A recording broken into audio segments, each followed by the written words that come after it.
Let's do this. It's the real Jonathan Smith Show on Indy Sports Ticket, 1430 AM, 93.9 HD2, and always on the free Indy Sports Ticket app. What's going on? Welcome into the real Jonathan Smith Show here on Indy Sports Ticket. Thank you for tuning in, no matter how you're tuning in, whether that's YouTube, Indy Sports Ticket, if you want to head over there and subscribe. Maybe you're watching the show on X__Jonathan Smith to follow me there and watch the show there. You can also listen on that Indy Sports Ticket app or 1430 AM if you're driving around the Indianapolis area. Big show today. Jake Arthur is going to join the show at 1 o'clock. We're going to continue to get you ready for the NFL draft tomorrow. Are the Colts going to move up? What is all of that going to look like? We're going to talk a little, obviously, Colts, Daniel Jones, Kenny Moore.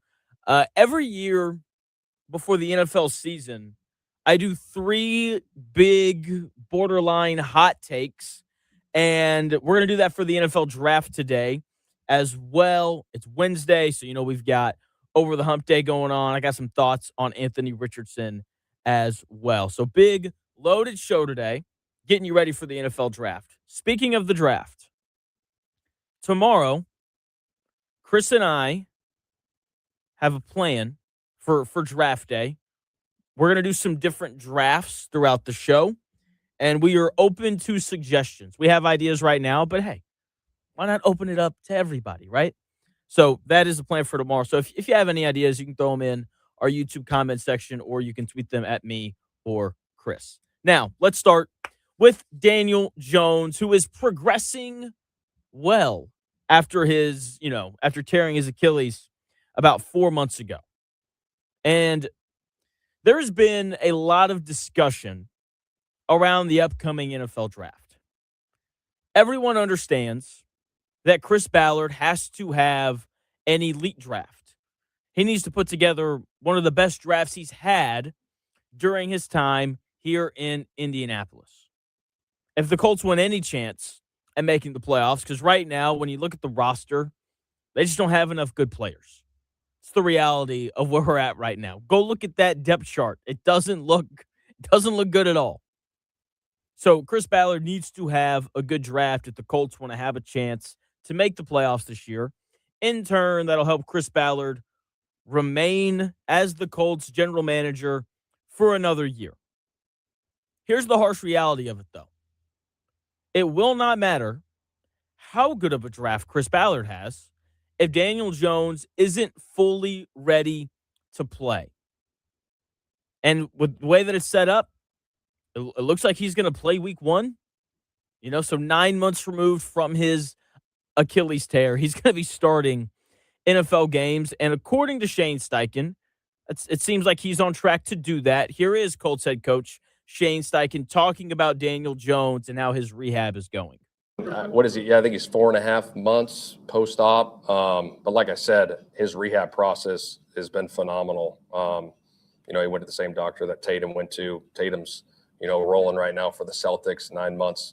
And I think just hearing, I had a chance to talk to Brad Stevens and his rehab process that Tatum went through. He was in that building all day, every day. And Daniel's the same way. And so those guys, know how to go about their business in the rehab process. And I think Daniel's doing it the right way. And so to, him dropping back and throwing right now is pretty impressive. Colts head coach Shane Steichen right there talking about Colts quarterback Daniel Jones and how his rehab is going after tearing his Achilles in December. I am glad to hear that Daniel Jones is taking his rehab seriously and that he's in the building all day, working on getting back to 100%. The annoying thing about it is this isn't something that should be praised. Like, this should just be expected. Hey, Daniel, we just agreed to hand you $50 million a year, or up to $50 million a year over the next 2 years.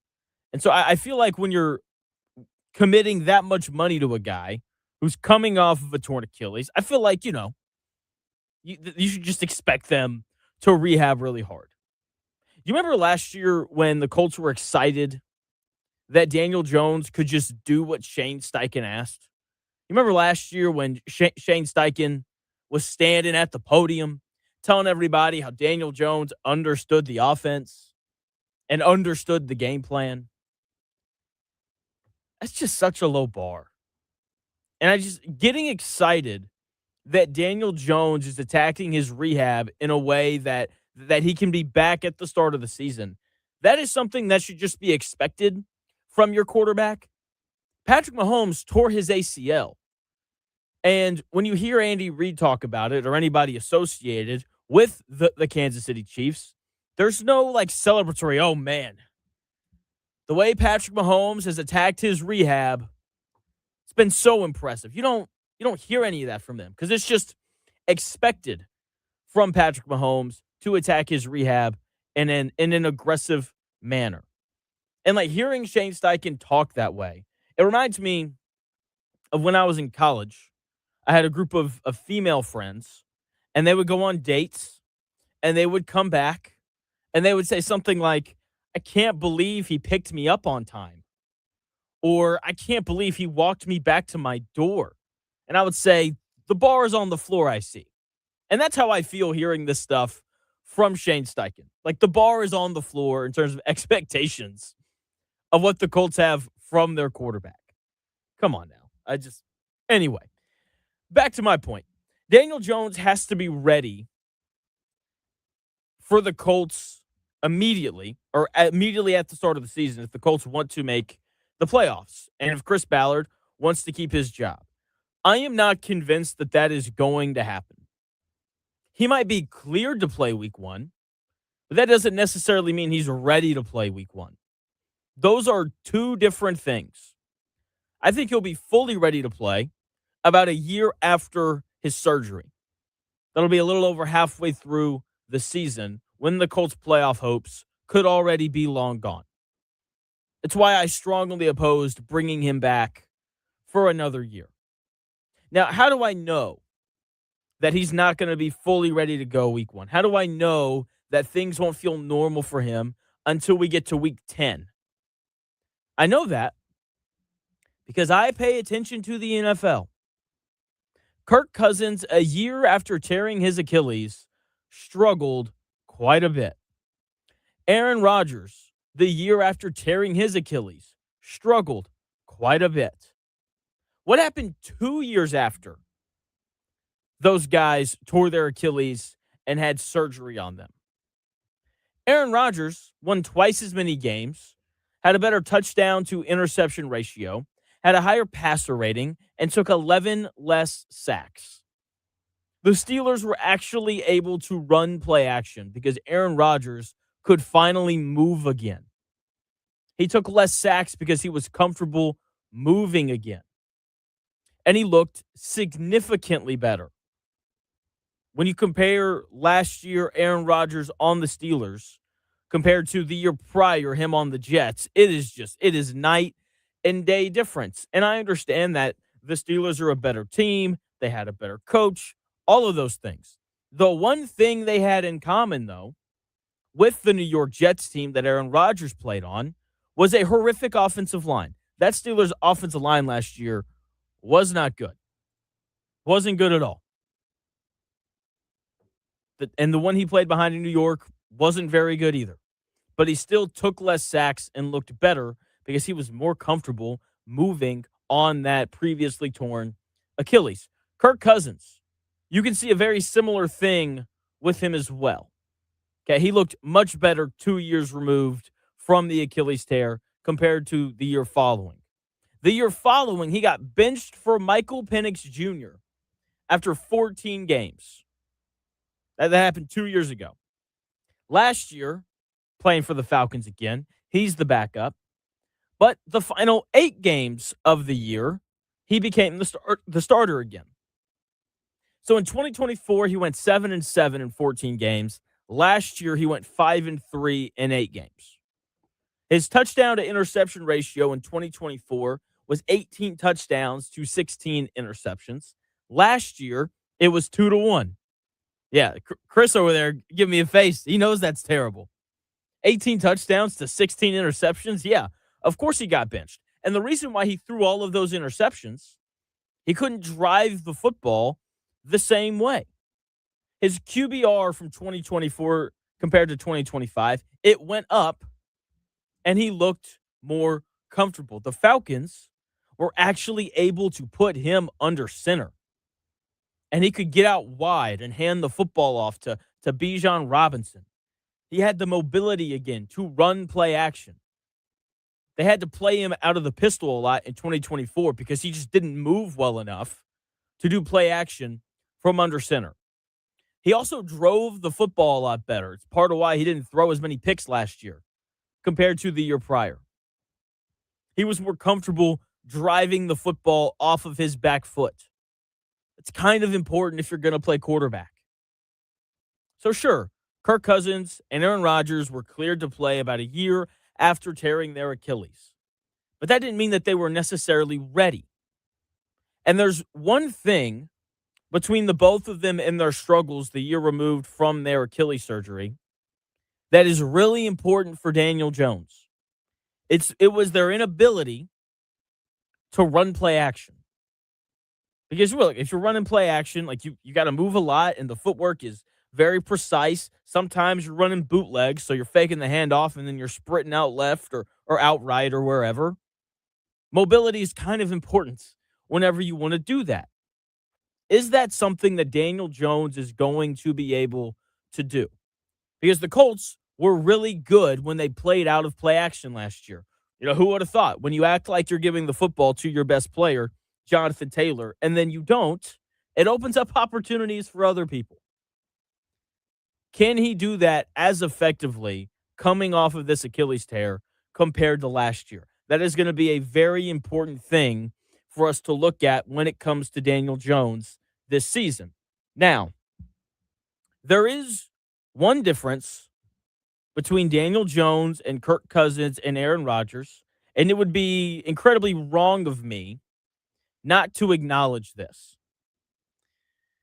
He is significantly younger than those guys. He's around a decade younger than Kirk Cousins. He's almost 15 years younger than Aaron Rodgers. Obviously, younger people tend to recover quicker than older people do. It's a normal thing. Okay? So because of that, maybe he is ready to go. 9 months removed after tearing his Achilles. We're seeing what Jason Tatum is doing right now in the NBA, right? Even though he didn't play very well last night and they lost to Philly. But game one, he was really good. But Jason Tatum still isn't the same, and that's kind of the point here. Jason Tatum last year compared to Jason Tatum right now, you know, Jason Tatum is a lot there's a lot of enough whenever you describe him right now. Like, he's quick enough, he's explosive enough, but it's not the same quickness and explosiveness that we saw before he tore his Achilles. And I think that that's what we're going to see from Daniel Jones. It's like, he's, you know, he's healthy enough to play, and we really don't want to run Anthony Richardson or Riley Leonard out there for the first month of the season because we could very easily start 0-4 and be climbing uphill when Daniel Jones does come back. So they'll push the envelope. He'll start week 1, and we will cross our fingers and hope that he is good enough to keep the Colts around 500 so that they can then maybe have a late season push, something the Colts haven't had in forever, and maybe make the playoffs. It'll be around December when he starts to look like his old self. Maybe. The issue with that is at that point, you're like 8 or 9 weeks into the season, and you've been getting hit by 300-pound men every week. So maybe he won't look like himself when December rolls around. The other issue with that is by that point, the Colts' playoff hopes may already be out the window. So yes, whoever the Colts take on Friday night in the second and third rounds of the NFL draft, whoever they take on Saturday, it's going to be important to the Indianapolis Colts and their success this next season. But nothing is going to be as important as how Daniel Jones looks coming off of this Achilles tear. If he looks like, the Daniel Jones who started the season red hot last year, Colts are going to be in a great spot. But if he looks like the guy, the 4 weeks before he got hurt, the Colts are going to be in a really bad spot.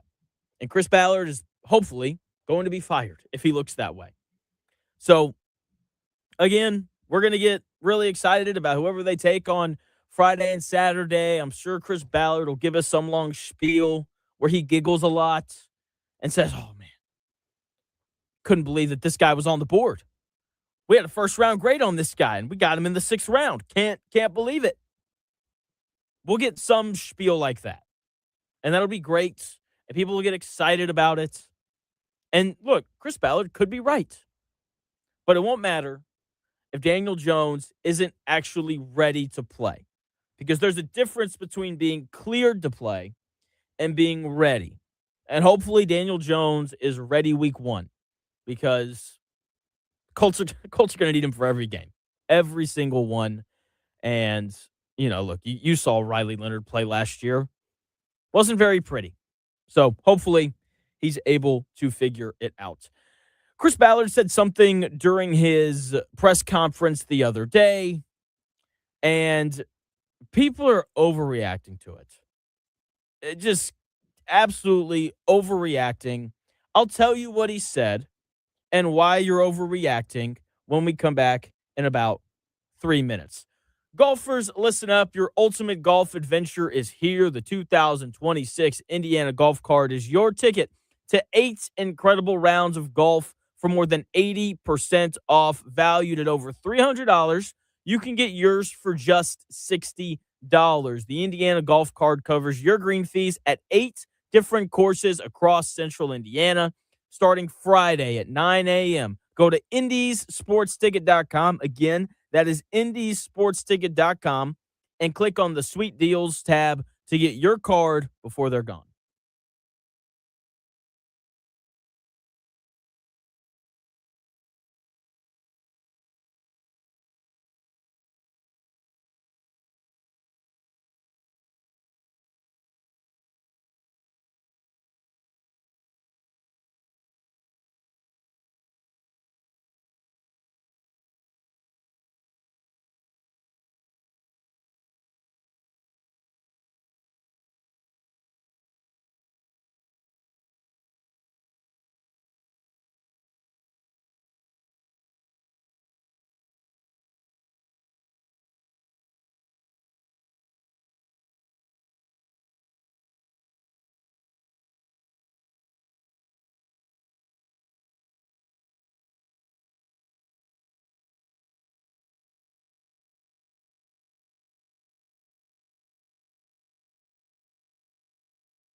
may, one day, be a must-listen for sports enthusiasts.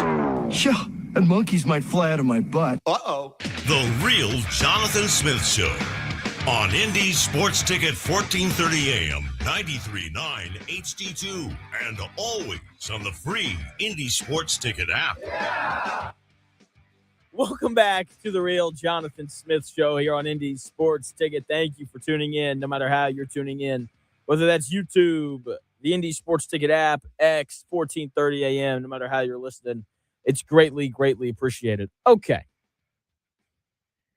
Oh, man. Overreactions, man, I don't like them. I don't. And during Chris Ballard's press conference, he basically said that if they can't find a trade partner for Kenny Moore, then he's going to give Kenny Moore a courtesy release. I am not a fan of this.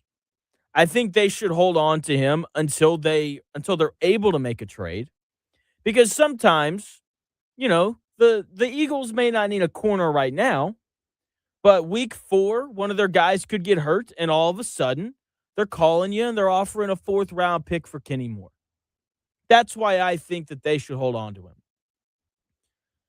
What is not happening by Chris Ballard saying that, Chris Ballard is not tanking his trade value.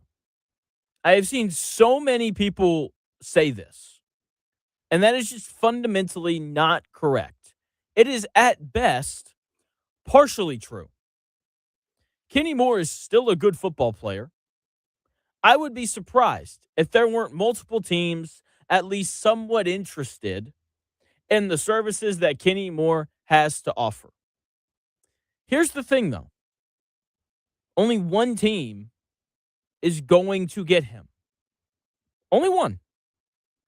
And I'm sure that there's a team out there that Kenny Moore would prefer to go to. Kind of like free agency, right? It's like, because that's really what happens when you get released. You can go anywhere. He could go to Cleveland. Don't know why he would do that, but he could. He could go play for the 49ers. He could go play for the Eagles. He could go play for the Chiefs. He could go wherever he wanted. And I'm sure he wants to go to a place where he's both going to play and they're going to compete to make the playoffs. Because Kenny Moore hasn't seen the playoffs in quite some time. Been a minute since Kenny Moore has played in really important football games in January. So, this only becomes problematic if only one team is interested in him. If only the Tennessee Titans want him, then I'm sure that the Titans will say, okay, yeah, sure, we'll wait. You can, you can release him and we'll pick him up for free. The issue is if there's multiple teams, because these guys aren't dumb. They're talking to agents. Every team that is interested in Kenny Moore likely knows where he wants to go. So if they're not on that list, then they are therefore more incentivized to make the trade for Kenny Moore, because they know that as soon as he's released, as soon as he's cut, their chances of acquiring him go to zero. It's like, for example, let's say the Browns do want Kenny Moore, and they know that Kenny Moore would rather go to a 1-year-old's birthday party than go play for Cleveland. That would mean that would therefore incentivize the Browns to be like, you know what? We know he's not going to come here if he becomes a free agent. Therefore, we need to go get him before that happens. This does not tank the trade value of Kenny Moore. It doesn't. Do I wish Chris Ballard had said that? No, because again, make Kenny Moore play here for 4 weeks. Wait till some important player on another good team gets hurt, and then trade him. Okay? I don't like that Chris Ballard said it, but to think that this just completely throws off the trade value of Kenny Moore is just insane. I don't find this comment anywhere near as costly as a lot of other Colts fans do. Chris, am I off base here? No, not at all. I think it's really weird for Ballard to be that type of businessman to basically, let's say, go on Facebook Marketplace and say, I have this great TV that's still in good condition. I'll trade you for money, but if nobody buys it, then I'm just I'm going going to to give it leave it away. out. I'm just going to leave it out on the side of the road. Somebody's just going to be like, well, I'll wait until it's on the side of the road and pick it up. So who is looking to trade like right now after that comment? That's the thing. But let me ask you this, okay? Let's say you see the TV, right? And you're like, okay, like he's going to leave it out on it at the end of his driveway, right? In like a week, if no one will pay him for it, right? What if you live an hour and a half away, and because if the TV is as nice as you say, and someone lives 15 minutes away, you're probably not getting the TV because you live an hour and 15 minutes further away. That's fair. And I guess it becomes circumstantial. And then how bad do you really need that free TV whenever it becomes free? It does become circumstantial. I think that's right. That's a really good point as well. So it only really hurts his value if there's only one team out there who wants him. And I think everyone knows I'm not exactly a big like Chris Ballard fan. I'm not over here jumping up and down for Chris Ballard, but I don't think he would have said that if there weren't multiple people interested in Kenny Moore, right? As I don't want to say dumb, as ignorant, it's probably a better word. As ignorant as I think Chris Ballard is, I don't think he's quite to that level. So we'll see. I think it'd be really funny if he got released and then no one picked him up. And then he's just, middle of the season random pickup. He's just dangling there. I don't see that happening, but I don't either. I think that would be funny too. All right. So yeah, I think Colts fans, you're overreacting a little bit to that. Something not to overreact to. We were talking about it earlier. Victor Wembanyama's fall last night. Scary, scary stuff. For a couple of reasons. One, when you see a guy get knocked out cold, that's always concerning. And if you're a Spurs fan, because I'm sure that there's just a ton here in Indianapolis, you should be concerned as well because you're in danger of losing this series. It's time for Over the Hump Day in honor of the great Mike Woodson. Uh-oh. Guess what day it is? Guess what day it is? Huh? Anybody? Julie, hey, guess what day it is? Oh, come on, I know you can hear me. Mike. What day is it, Mike? Listen, guess what today is? It's Hump Day. Woo-hoo! Hump Day!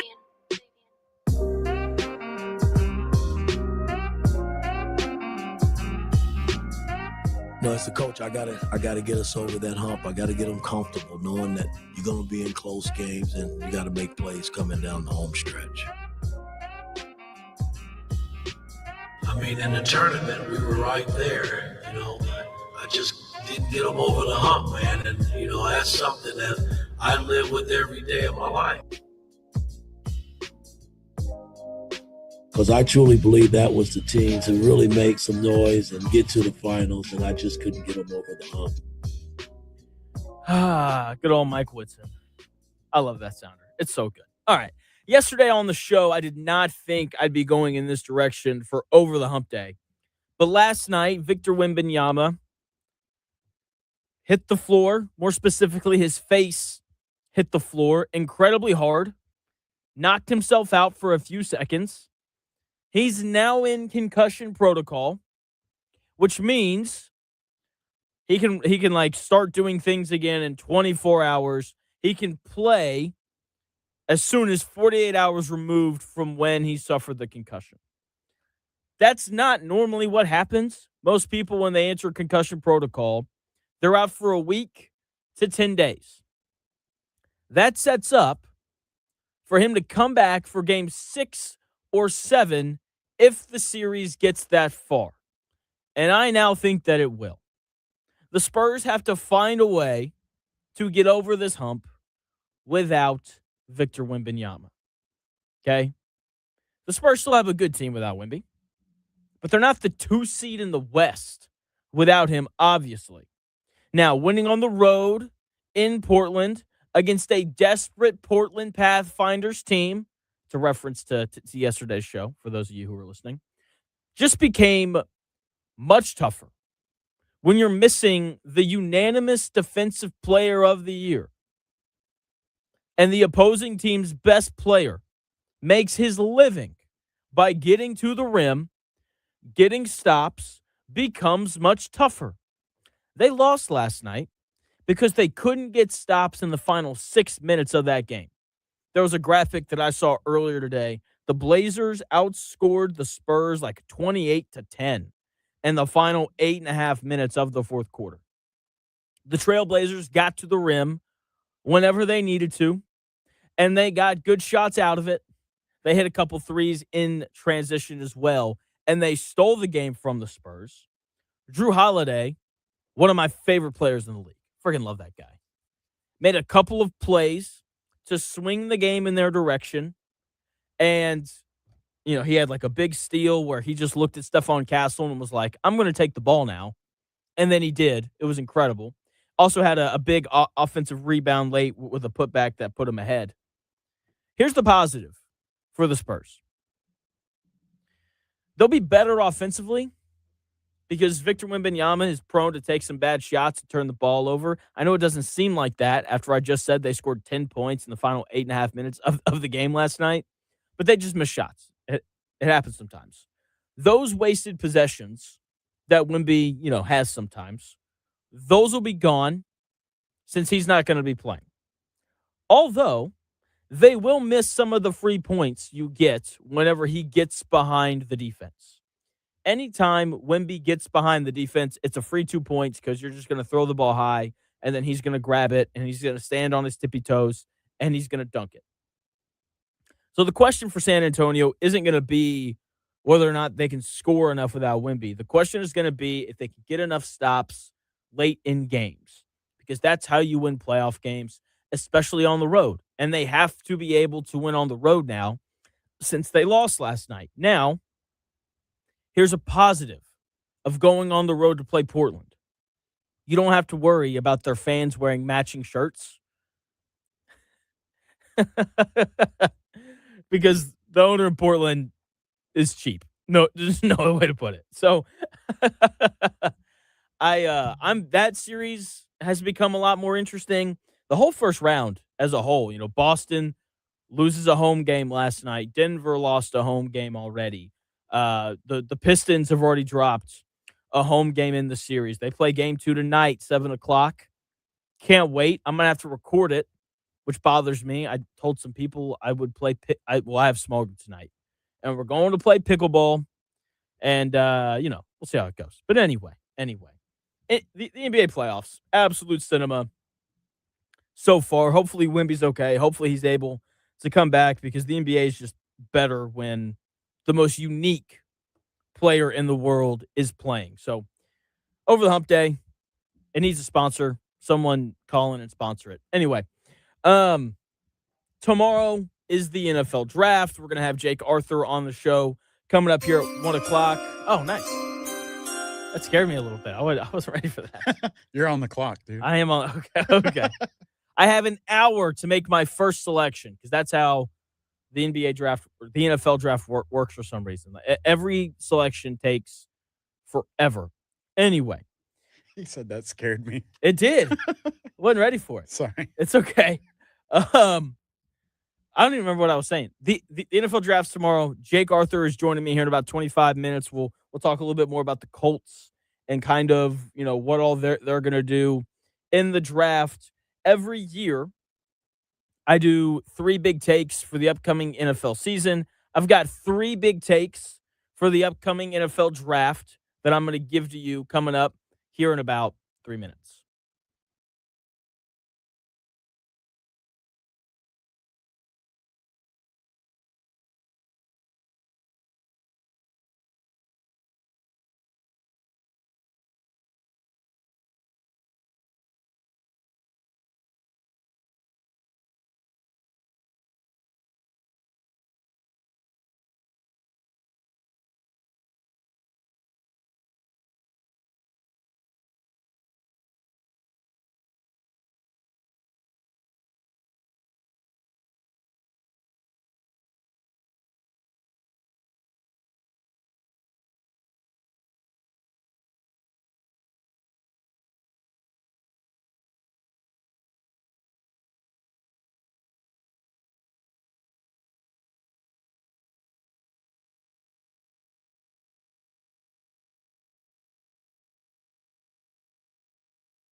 The best takes. Maybe. The Real Jonathan Smith Show on Indy Sports Ticket 1430 AM, 93.9 HD2, and always on the free Indy Sports Ticket app. Welcome back to the Real Jonathan Smith Show here on Indy Sports Ticket. Jake Arthur joins me coming up here in about 20 minutes where we will talk NFL draft, and it'll be a lot of fun. Speaking of the NFL draft, every year before the NFL season starts, I do 3 big takes that are borderlining on hot takes, and I figured I would bring that to the draft world this year. Speaking of drafts, tomorrow during the show to celebrate draft day, or the beginning of the NFL draft, since there's 3 days of the NFL draft, Thursday, Friday, Saturday, Chris and I are going to do 3 drafts tomorrow. We are open to ideas on what we should draft. We've got some ideas in the bank already, but if you have any suggestions, we will consider them as well. Now, 3 big NFL draft takes. Chris, I didn't tell you this beforehand. Can you play the little draft sounder before everyone? You ready? All right, take number 1. A day 2 wide receiver will be the best wide receiver in this draft class. I don't know who it's going to be. Everyone loves Carnell Tate and Jordan Tyson and all those great things. I'm telling you, though, there's a lot of really good receivers on day 2 of this year's NFL draft. Omar Cooper Jr., it's a guy who could be a second-round pick, and I went into it yesterday. That guy's going to be awesome. He does everything. He can stretch the field. He's got the quickness to run good routes. He can separate from defenders. He's athletic enough to go and make plays in terms of like jump ball situations and contested catches. He's great after the catch. This is a guy who could be a second-round pick, and it wouldn't surprise me in the slightest if he ended up being the best wide receiver in this draft class. There's a guy named Chris Brazzel, Brazzel, out of Tennessee. He is 6'4", runs a 4.37, and is 220 pounds. At a minimum, he is going to be a guy who can show up on any roster in the NFL and stretch the field. That's a valuable thing to have. If he can add some other things to his bag, as the kids like to say, then this is a guy who could emerge into a real star. The question is whether or not he's going to have the route running ability to do that. Zachariah Branch out of Georgia was one of my favorite players to watch in college football last year. It may or may not be because I'm 5'8" and he's 5'9". That could have something to do with it, maybe. But he's super athletic, incredibly quick. When he catches the football, he looks like a running back in terms of his ability to make people miss. He's going to have an impact. I don't know if it'll be enough to be considered the best receiver in this draft class, but this is a guy who's, I think, going to be very similar to Josh Downs, smaller guy who's going to play in the slot. He is a little thicker than Downs. I do like that, but he's going to have an impact as well. Again, there are a lot of good receivers on day 2. But I think the best candidate to take this title of best receiver in the draft, and is also a guy who's going to go on day 2, is Jeremy Bernard. He's a great candidate for this. He's big, 6'1", 205 pounds, ran a 4.48, so he can move a little bit. He also ran a 6.71 second 3-cone drill. No one talks about the 3-cone drill. We talk a lot about the 40-yard dash. But the 3-cone drill tests your quickness. And that number at 6.71 ranks in the 92nd percentile of guys who have run it. So he's big, 6'1", 205. He's fast, 4.48 40. And he is incredibly quick. He was also Alabama's best wide receiver the last 2 years. He is at the top of the list when it comes to day 2 wide receivers who could be steals. This is a guy who probably going to go like mid to late second round. Maybe he ends up being a third-round guy. If the Colts took him, I'd be very excited, to say the least. So that is my first take First big take for the upcoming NFL draft, that a day 2 wide receiver will be the best receiver in this draft class. Time for take number 2. The Colts are going to take a quarterback at some point in this draft. They've hosted a couple different quarterbacks on visit. They hosted my guy, Garrett Nussmeier from LSU, and Cole Payton from North Dakota State. They only signed Daniel Jones to a 2-year deal. Anthony Richardson is going to be traded at some point, it seems. And we all saw Riley Leonard play football last year. He's clearly not the answer.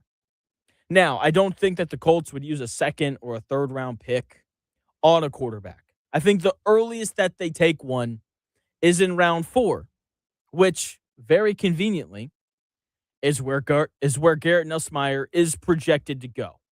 So we'll see if he actually falls that far, but I really like him out of LSU. Big, smart. His father's the offensive coordinator for the New Orleans Saints. So he's grown up in a football family. You know, his dad's probably been working with him throughout the offseason, getting him ready to play in the NFL and all those kinds of things. Don't be surprised if the Colts grab a quarterback on day 3. I hope it's Garrett Nussmeier. We'll see what winds up happening. Final big take for the NFL draft tomorrow. The Colts are going to trade up from the 47th pick. There are so many people, so many teams in this class this year that are looking to trade down. Now, I'm not saying that the Colts are going to trade into the first round, but if they traded up from like 47 to 39 or 47 to 35, I could imagine something like that happening where Chris Ballard's sitting in his chair, you know, chewing on his fingernails or something nasty like that.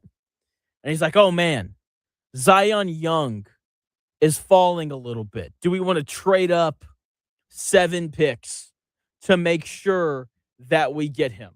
Or some other edge rusher is falling. Or maybe linebackers are coming off the board a little bit quicker than what they expected. And they really like Anthony Hill Jr.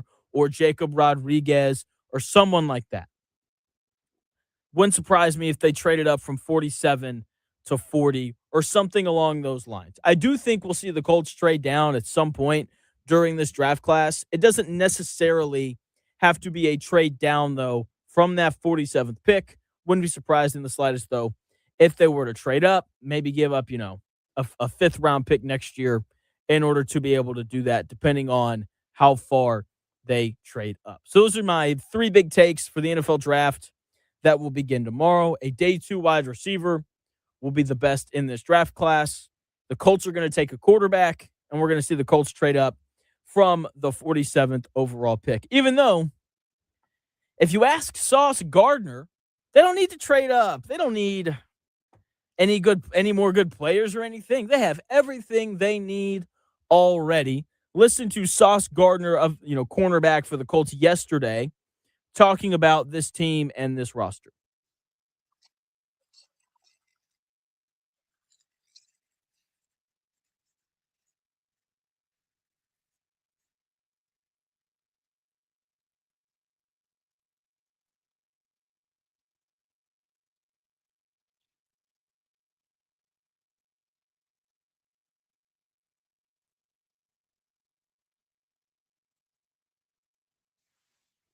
Sauce Gardner right there.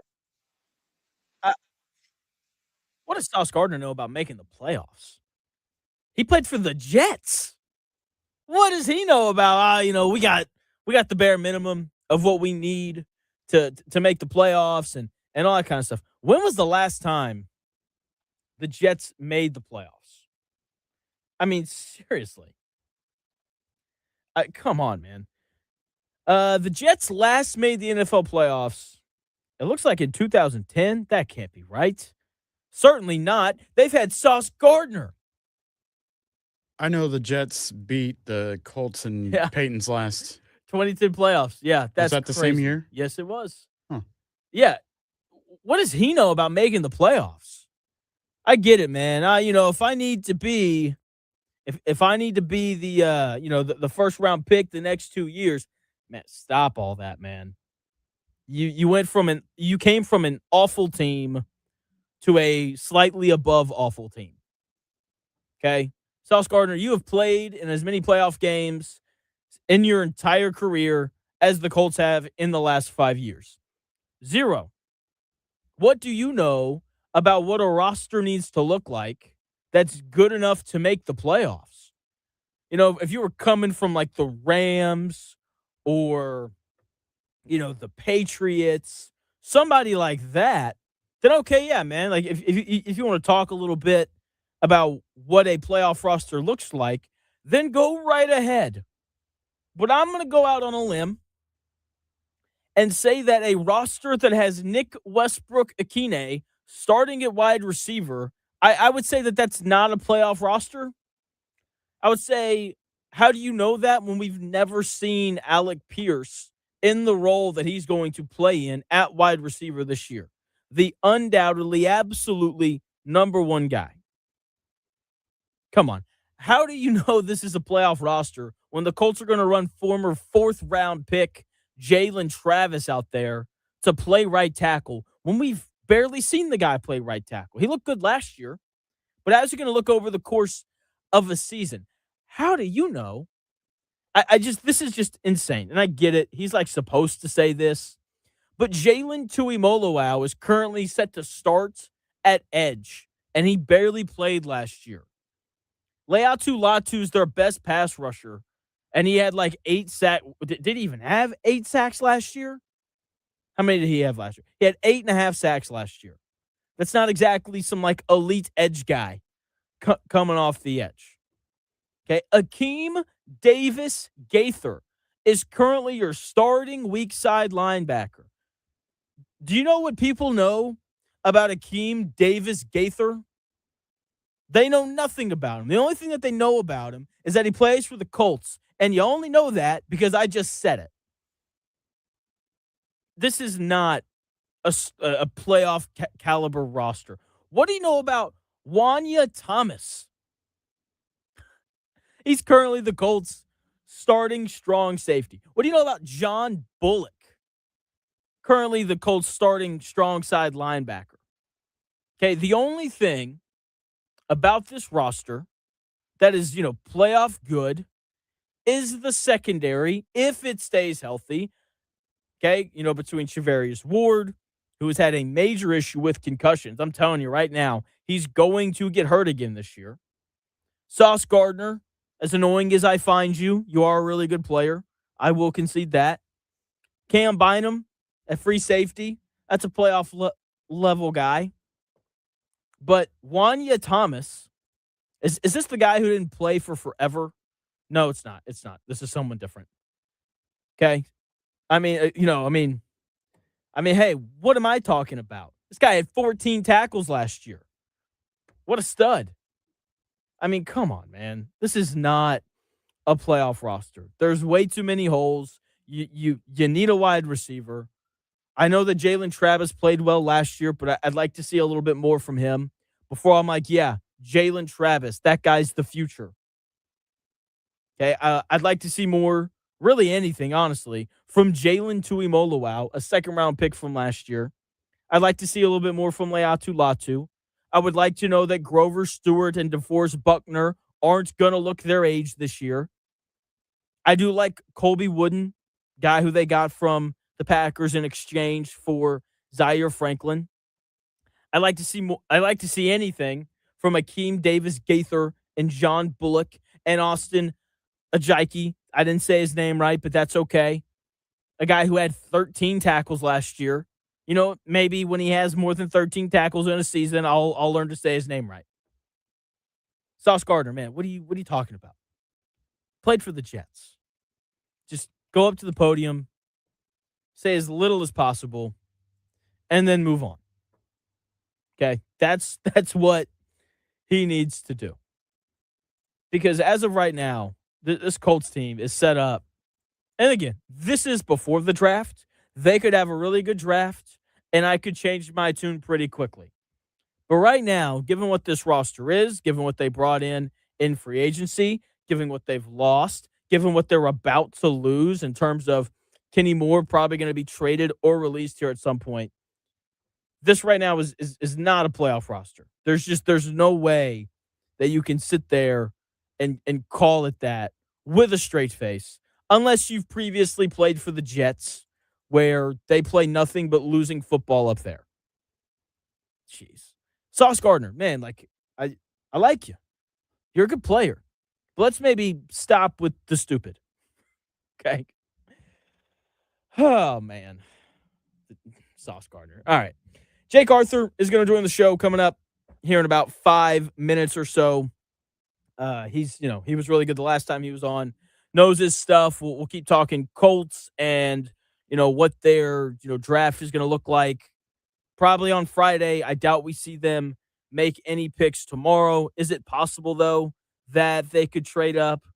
Absolutely. But I'll be honest. If I was coaching with the Colts, I would not show up tomorrow. Because you just know there's no way that they're trading up for anybody.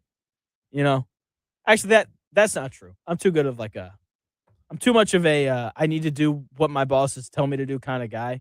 I'd show up late though. Grab some food, show up.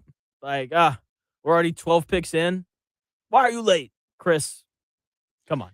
Has there ever been a situation where one of the college players are not excited to get drafted by the team that they're drafted Eli by? Manning. Eli Manning was drafted by the Chargers, if I remember correctly. Right. And he said, I'm not going to play for them.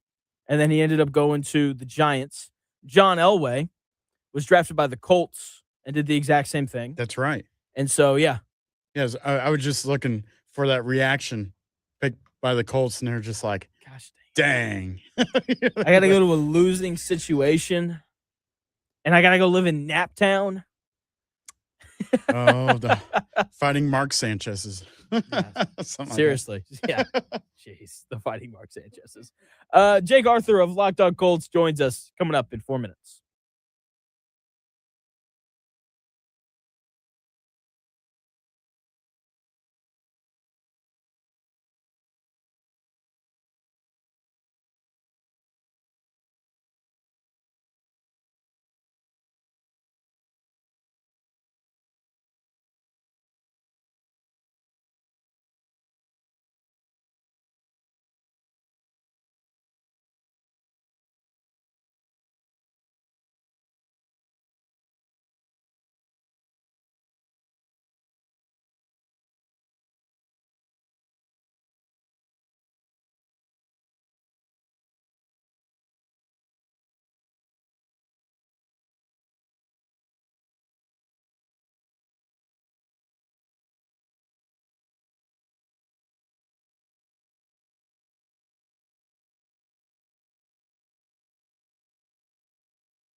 do this.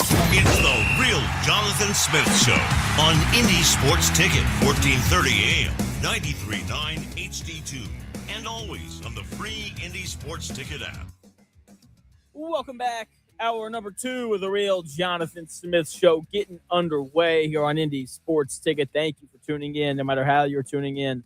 Whether that's YouTube, Indy Sports Ticket, if you want to head over there and subscribe. Maybe you're watching the show on X__ Jonathan Smith to follow me there and watch the show there. You can also listen on that Indy Sports Ticket app or 1430 AM if you're driving around the Indianapolis area. So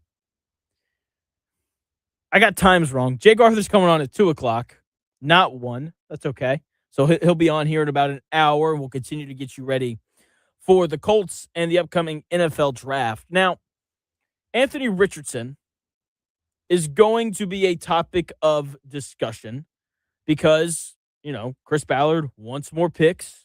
That's how he is. He believes that the more bites at the apple that you have, the better chance you have at finding gold. Okay? So that's kind of why people are expecting for Kennedy Moore to be moved here within the next couple of days. That way, maybe the Colts can add a 6th-round pick or something like that. Same thing with Anthony Richardson here. I think people are expecting for him to be moved at some point during the draft. That way they're able, to bring in, a 7th-round pick that it's just going to get cut during training camp. But hey, it's fine. Chris Ballard talked about Anthony Richardson earlier in the week. He is not at practice right now. He's in Jacksonville, Florida, training, doing those really good things, and waiting to be traded. Now, I talked earlier about how the Colts could take a quarterback at some point in this draft. And again, it would make sense given the short deal that they've offered Daniel Jones. Doesn't look like they're going to pick up the 5th year on Anthony Richardson's contract. Right? They're probably going to trade him, right? Before that's even an option.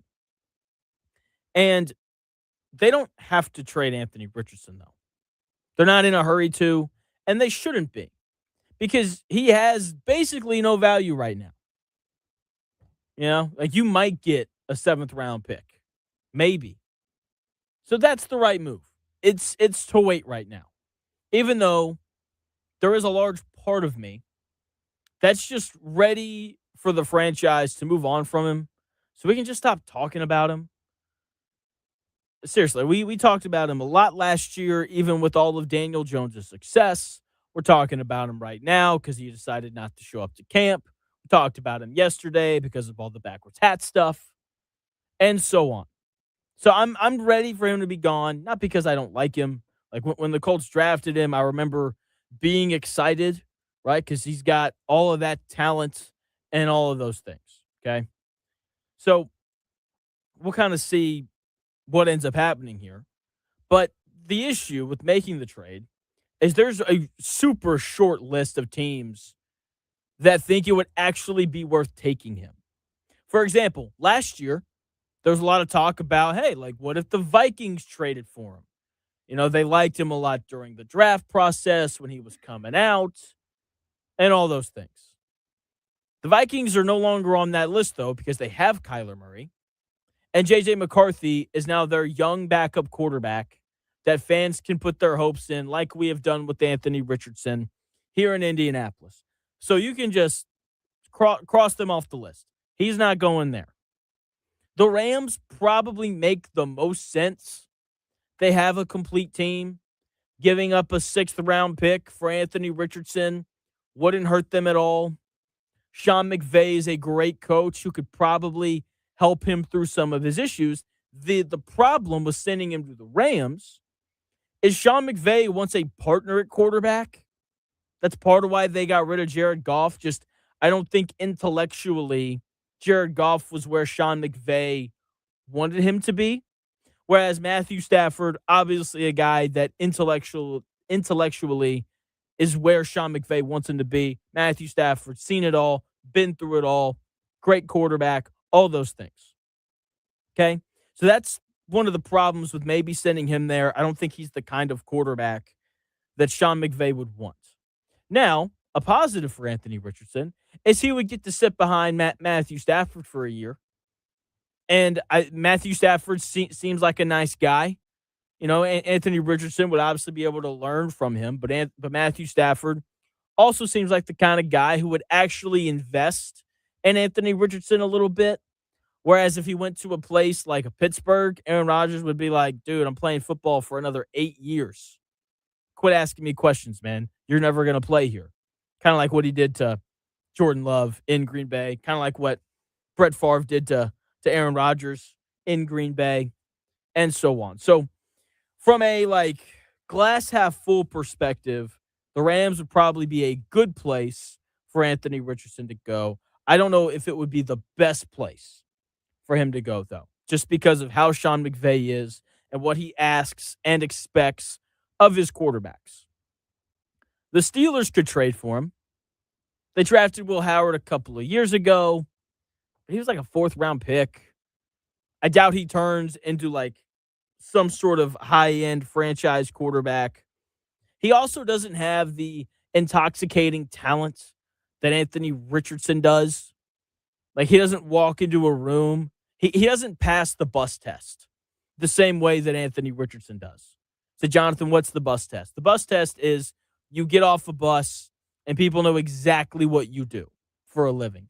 Anthony Richardson gets off the bus and it's like, oh, yeah, that guy plays football. Well, Howard gets off the bus and it's like, oh, I think that's just like a tall accountant. Okay, Aaron Rodgers, I think, is going to play this year. I'm sure Aaron loves the idea of a young backup preparing to one day take his job sitting behind him. He loved that in Green Bay. But if you're the Pittsburgh Steelers, you can't worry about Aaron Rodgers because Aaron Rodgers hasn't told you what he's going to do yet. And you're not going to draft a quarterback this year. Sure, you have the 21st pick in the first round. Fernando Mendoza is going to be long gone.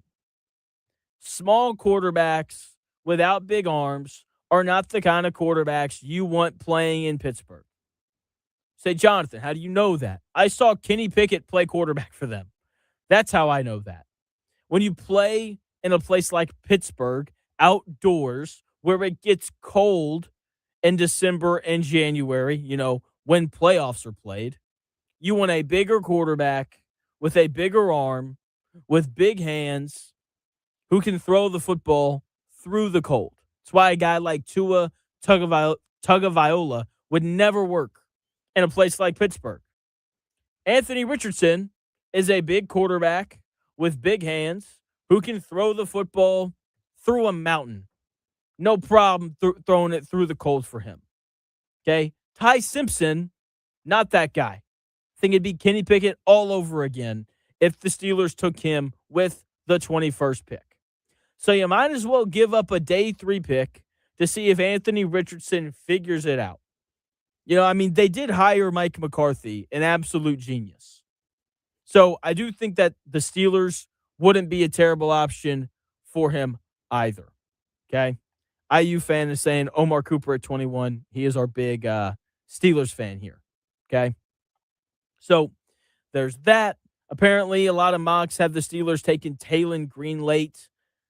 Taylon Green is a very similar version of Anthony Richardson. Okay, big, 6'6", set a bunch of combine records.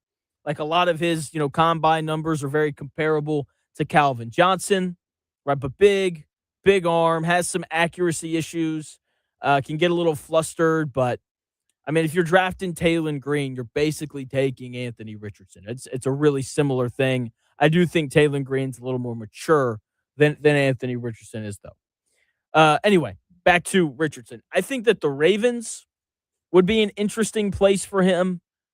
They found a way to help Lamar Jackson go from a quarterback who relied on his legs quite a bit to a guy who can now win games from the pocket.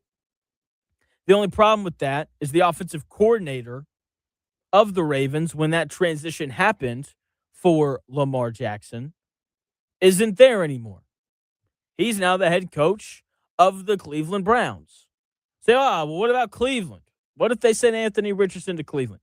The Cleveland Browns have 7 million quarterbacks on their roster. Deshaun Watson, Dylan Gabriel, and the GOAT, Shedeur Sanders. They don't need another quarterback. They've got plenty of them. So the list is short. When you work through it, there's really not another team on there that I think would be interested in bringing a guy like Anthony Richardson in. Okay? So believe it or not, there is not a long line of teams waiting to trade for a quarterback who is inconsistent and seems to have some issues growing up. We're going into year 4, and it doesn't seem like he's matured as much as he needed to. Okay? And so, I mean, I just don't know where they're going to move him to.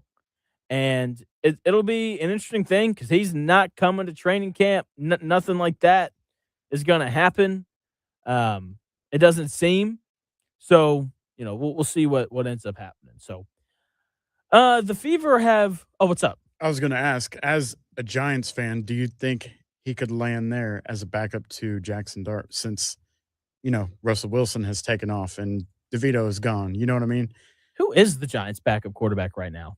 That's kind of what – let me figure that out first, and then I'll be able to answer your question better. Fair enough. It's an interesting thing, right? Because he and Jackson Dart are kind of similar. Like, obviously, Jackson Dart's better. They have Jameis Winston. That's right, yeah. They also have Arkansas Razorback legend Brandon Allen. Oh, yeah. I forgot they just picked him up. Legend. What a GOAT. But they're probably the most interesting team, I think, on draft night, having the 5th and 10th pick and already maybe having their, quarterback of the future and their wide receiver of the future in Malik Neighbors. I don't feel like Harbaugh is going to let them make a crappy pick either or get He's something not, they don't man. need. Like, they're going to draft someone who can come in and play immediately. That's why I think Sonny Styles at 5 makes a lot of sense for them if he's still there. If he's not there, then, it'll obviously change what they do. But, I mean, they're going to grab 2 really good players at the top. And, like, I'm starting to think ahead because I'll do a segment later on in the year where I'll do big takes, and some of that stuff is like this team who was bad last year is going to be really good this next year.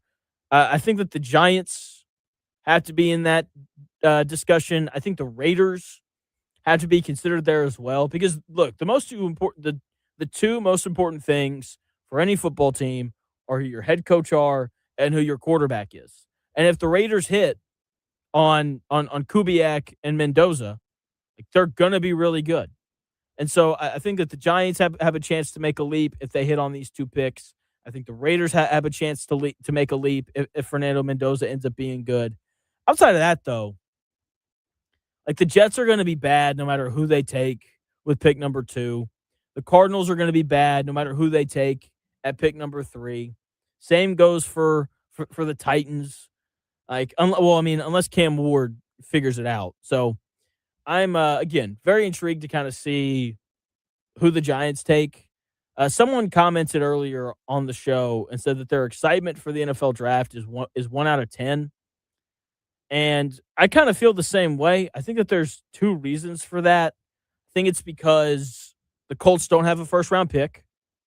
I think if they had a first-round pick, people around here would be a little more excited. There's also no quarterback controversy. This time next year, we're going to be arguing over, is Arch Manning going to go number 1 or is Dante Moore going to go number 1? Like, there's nothing like that this year. It is so clearly going to be Fernando Mendoza. Even going back a couple years ago when Caleb Williams went first overall, you could argue between him and Jaden Daniels and Drake May. Shout out to our guy, Kevin Potts, who said that Drake May would be the best quarterback in that draft class. So far, he has been correct. So I think that's a large part of why people aren't as excited this year. There's not as many quarterbacks, and the Colts aren't picking until pick 47, where they're going to probably get like a decent player or something like that. I don't know. We'll see. Because Chris, I'm assuming that you're excited, right? Or no? What, just for the draft? Yeah. In general? I'm excited to see. It was like I told you yesterday. As soon as the draft is done, I'm ready for the season to start right then. So I'm excited as an NFL fan, but the draft itself is not super exciting, but I'll watch it. You know what I mean? Does that make sense? But I mean, what I mean is just like there's got to be a part of you that's like, I can't wait to see what the Giants do at 5-10. Oh yeah, absolutely. And like Colts fans don't have that this year. You know, like the anticipation of who are the Colts going to take at 15. And I think you put it really well too with the trade for Dexter Lawrence going to Cincinnati. Now that we have 2 top 10 picks up there, I'm more excited than I was, but it's all about making the right decision at that point. Like, okay, you've gotten yourself in this position, now do something with it. Yeah, I'm with you. I'm so intrigued to see what the Colts wind up doing because like they're going to move around the board. It is a staple of Chris Ballard and what he likes to do. The question is just going to be whether or not they take the right guys. So we'll see. I hope that they take the right guys. Because I want the Colts to be good. Like they haven't been good since I moved here. And I just remember last year, Indianapolis was buzzing around this time because the Pacers were good. And there was a lot of excitement. And it's really cool how professional sports teams, when they're good, can have like a real positive impact on the city, you know? And that has not happened around December and January during my time here because the Colts just haven't been good enough for that. And so I would like to feel the buzz when the Colts are good. Because, I understand that, that Indiana is like the home of basketball and everyone around here loves basketball, whether it's the Hoosiers, the Boilermakers, or the Pacers. But every state at its core is a football state. And if the Colts are good, then I just think that the city in and of itself would just be not a better place to live. That's a little dramatic. But the increase in it, the increase in the energy would be really cool. You know what I mean? Absolutely. Do you believe we got to do this here? Oh. Because I always thought, and I mentioned this before, it's so weird to have 2 professional winning teams in Indianapolis at the same time. It's like very rare. It's either like the Pacers have a great season or the Colts have a great season. It's never both at the same time. Would you agree with that? And why? Yeah, I just think it's really, you're going to make Indianapolis people hate me. That's okay. I think it's really hard when you are a smaller market to be really good at both at the same time because ultimately, like, you have to have stars if you want to be good, especially in the NBA. Like, the Colts had one there for a minute with Paul George, but he wanted to leave. Right. And he's he's in Philly now, but originally you could tell like he wanted to end up in LA and those kinds of things. And so from a basketball perspective, I think that's why it's been hard. Thankfully, Tyrese Halliburton seems to really like being here. So they'll be good for the next decade. Sadly, like the Colts should be good right now because Andrew Luck, I don't know how old he is, but, he's young enough that he could still be playing. But ultimately, like, and then in the NFL, it's really tough to acquire a great quarterback. The only way to do it is to be bad and then draft, 1, 2, or 3 and then get lucky because like the hit rate on first round quarterbacks is like 50%. Half of them end up flaming out. The other half of them end up being starter level to superstar level. And so I just think it's really hard to build a good football team. That's fair. And because you're in a smaller market, like LeBron James was never going to come here.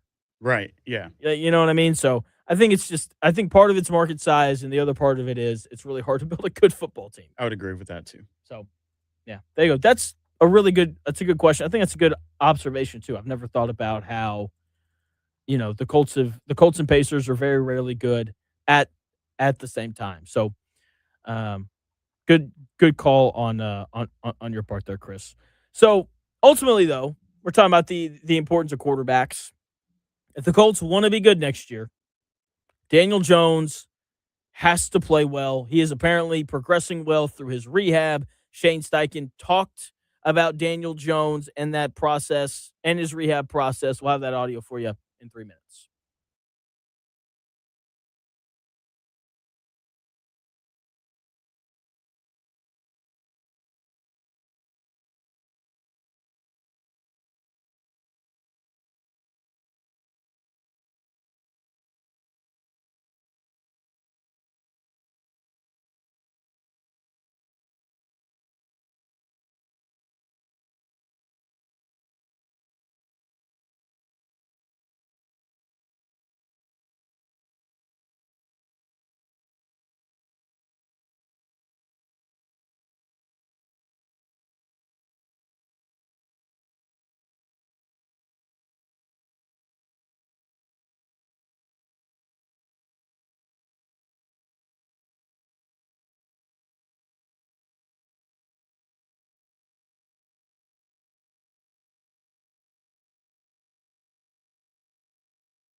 minutes in today's sports world.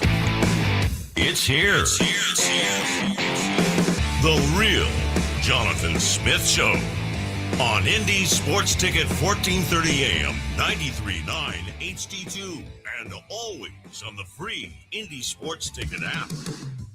Welcome back to the real Jonathan Smith Show here on Indy Sports Ticket. Thanks for tuning in, no matter how you're tuning in. So the 49ers general manager, we're going to see Daniel Jones here in a second, but this has been a hot topic here.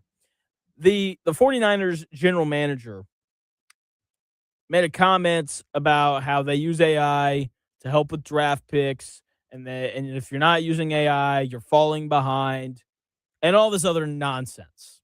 Because that's really what it is. So someone in the YouTube chat earlier said to fire Chris Ballard and then use AI.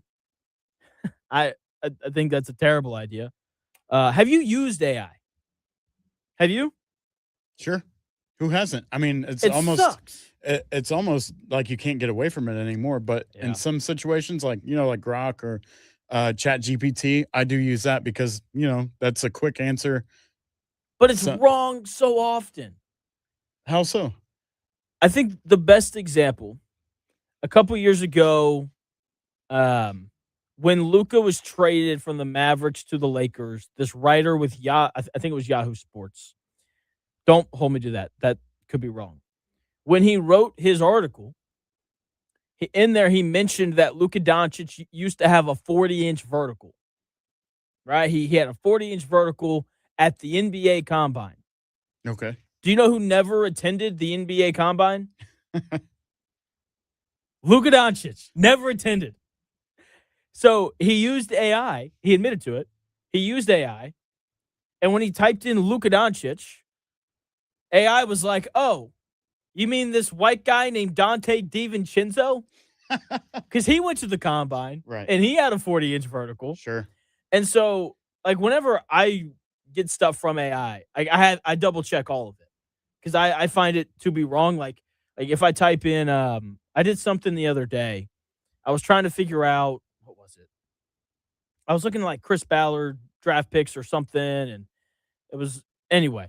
Like whenever I use it, I feel like it never gives me the right answer on things. Okay, I could see that. Maybe I don't use it so much as for exact facts like that. What do you use it for? Maybe like opinions or something. I am not going to lie. I've used Chat GPT to navigate through the end of a relationship.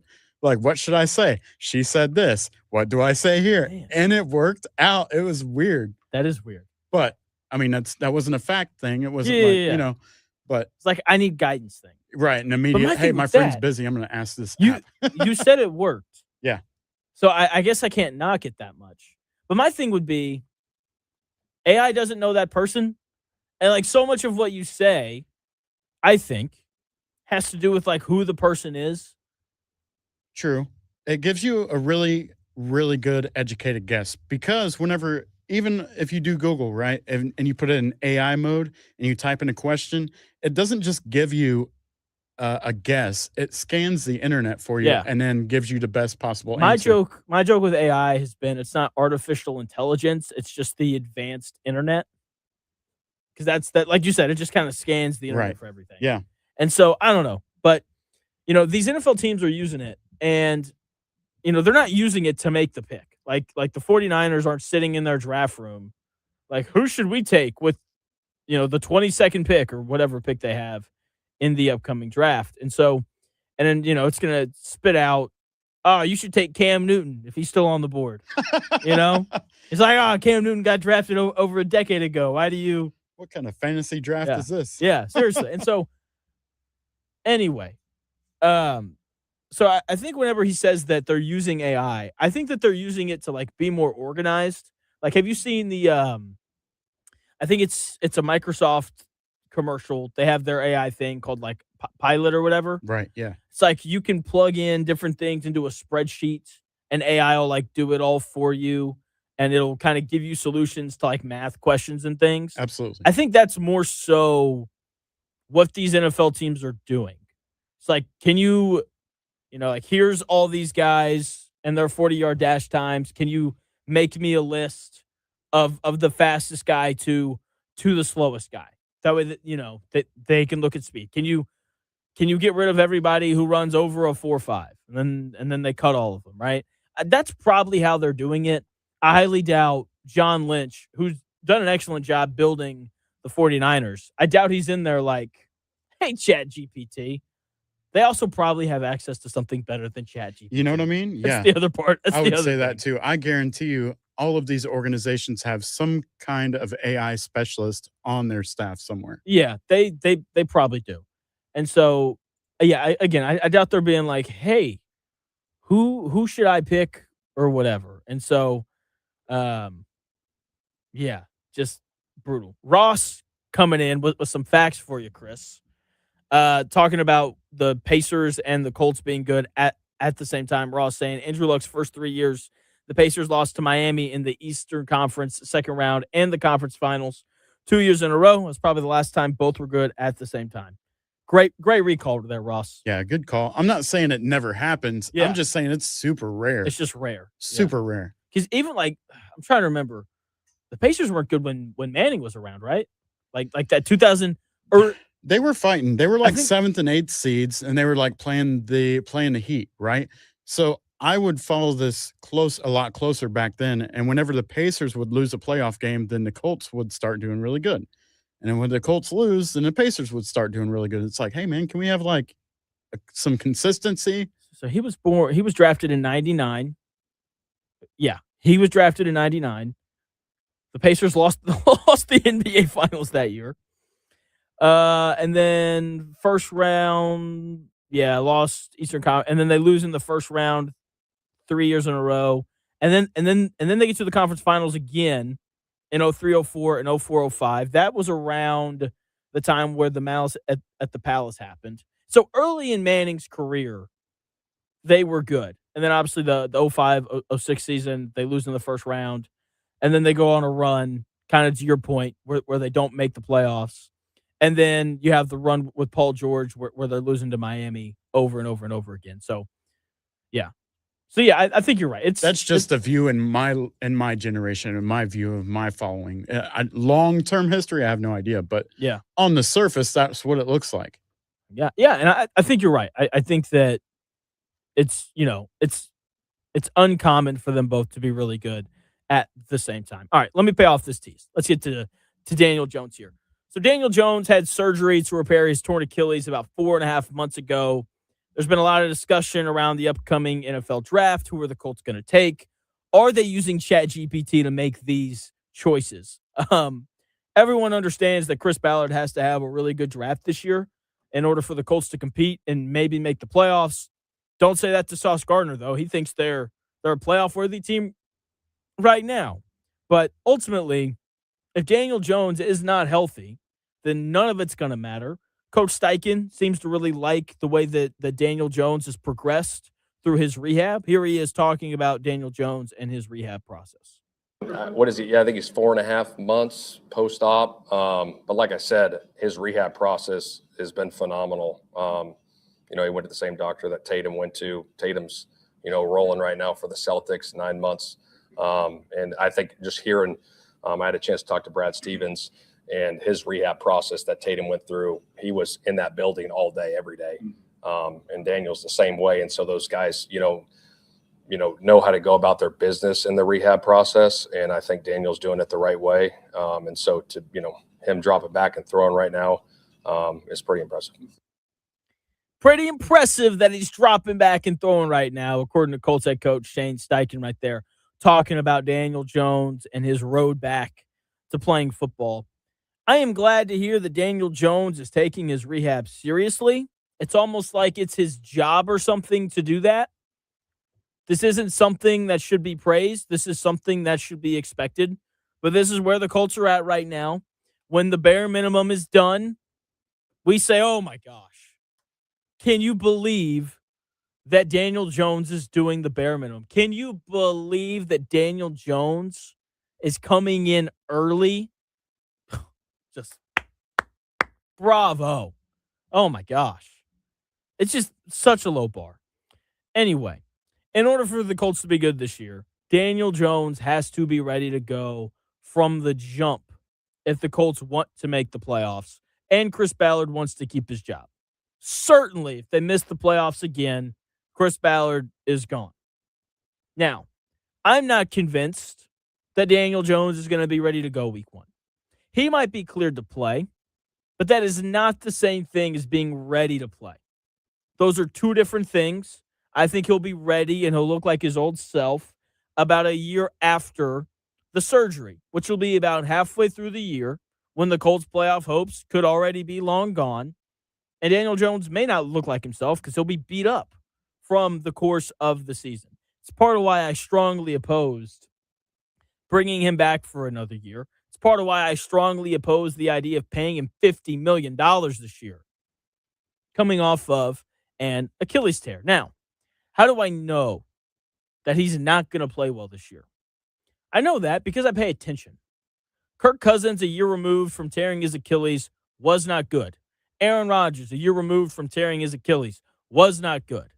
What happened 2 years after, though, that's where the good signs came back. Aaron Rodgers won twice as many games 2 years after his surgery compared to the year prior. He had a better touchdown to interception ratio. He had a higher passer rating. He took 11 less sacks. The Steelers were actually able to run play action. They made the playoffs. And a lot of that had to do with Aaron Rodgers and the fact that he was finally able to move again. He took less sacks because he was just comfortable moving again. And he looked significantly better. Kirk Cousins, same thing.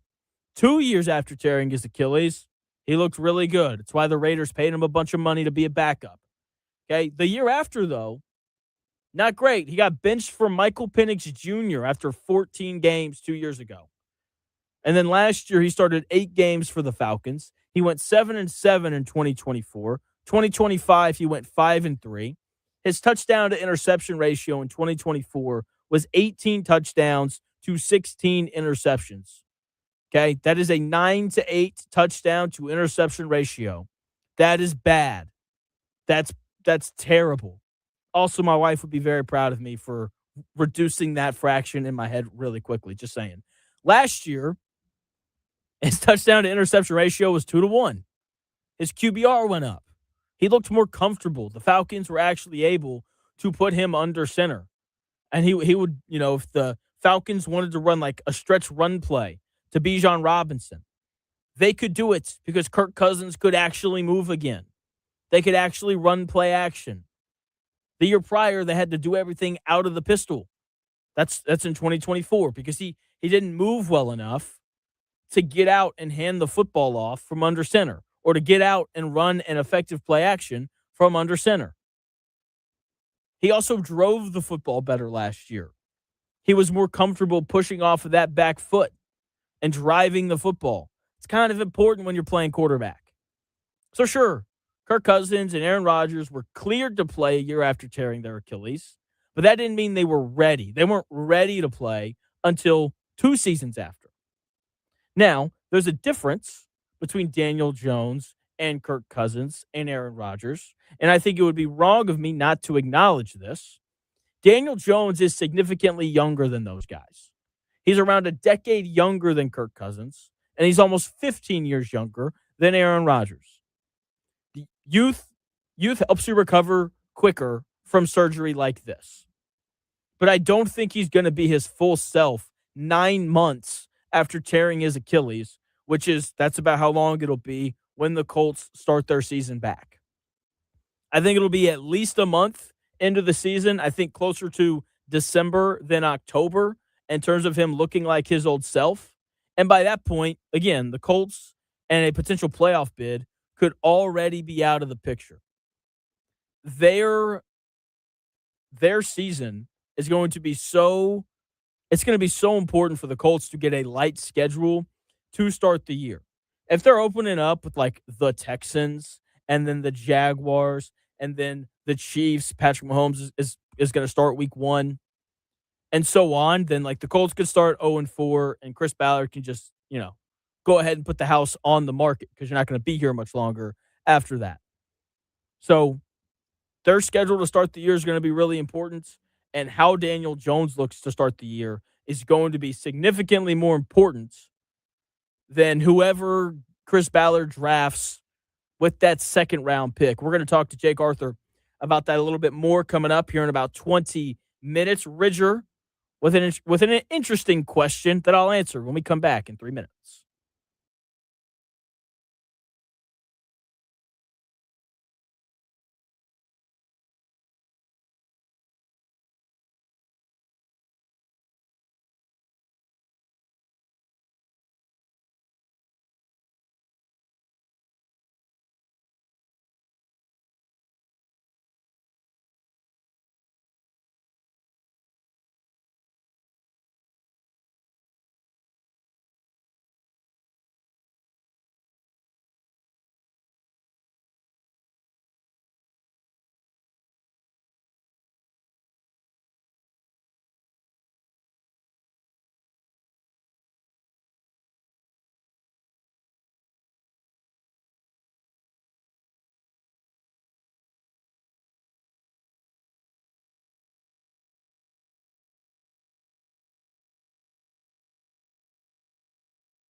It may, one day, be a must-listen for sports enthusiasts. Yeah, and monkeys might fly out of my butt. The Real Jonathan Smith Show on Indy Sports Ticket 1430 AM, 93.9 HD2, and always on the free Indy Sports Ticket app.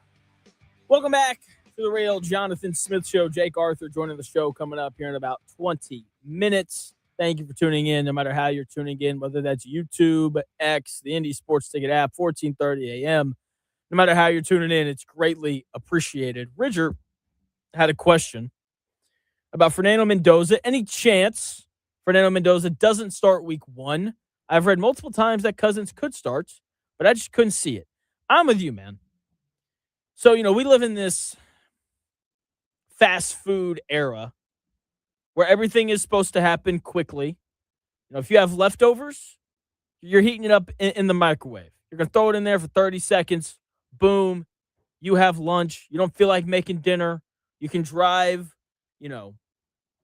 15 minutes down the road to get food and then drive back So basically, in other words, instead of making dinner, you just took all that time and went and got food. But anyway, it feels faster that way, right? Because you don't have to make the food yourself. You don't have to sit on your couch and smell the nice aroma of making like a chicken and broccoli cheese casserole like I did last night.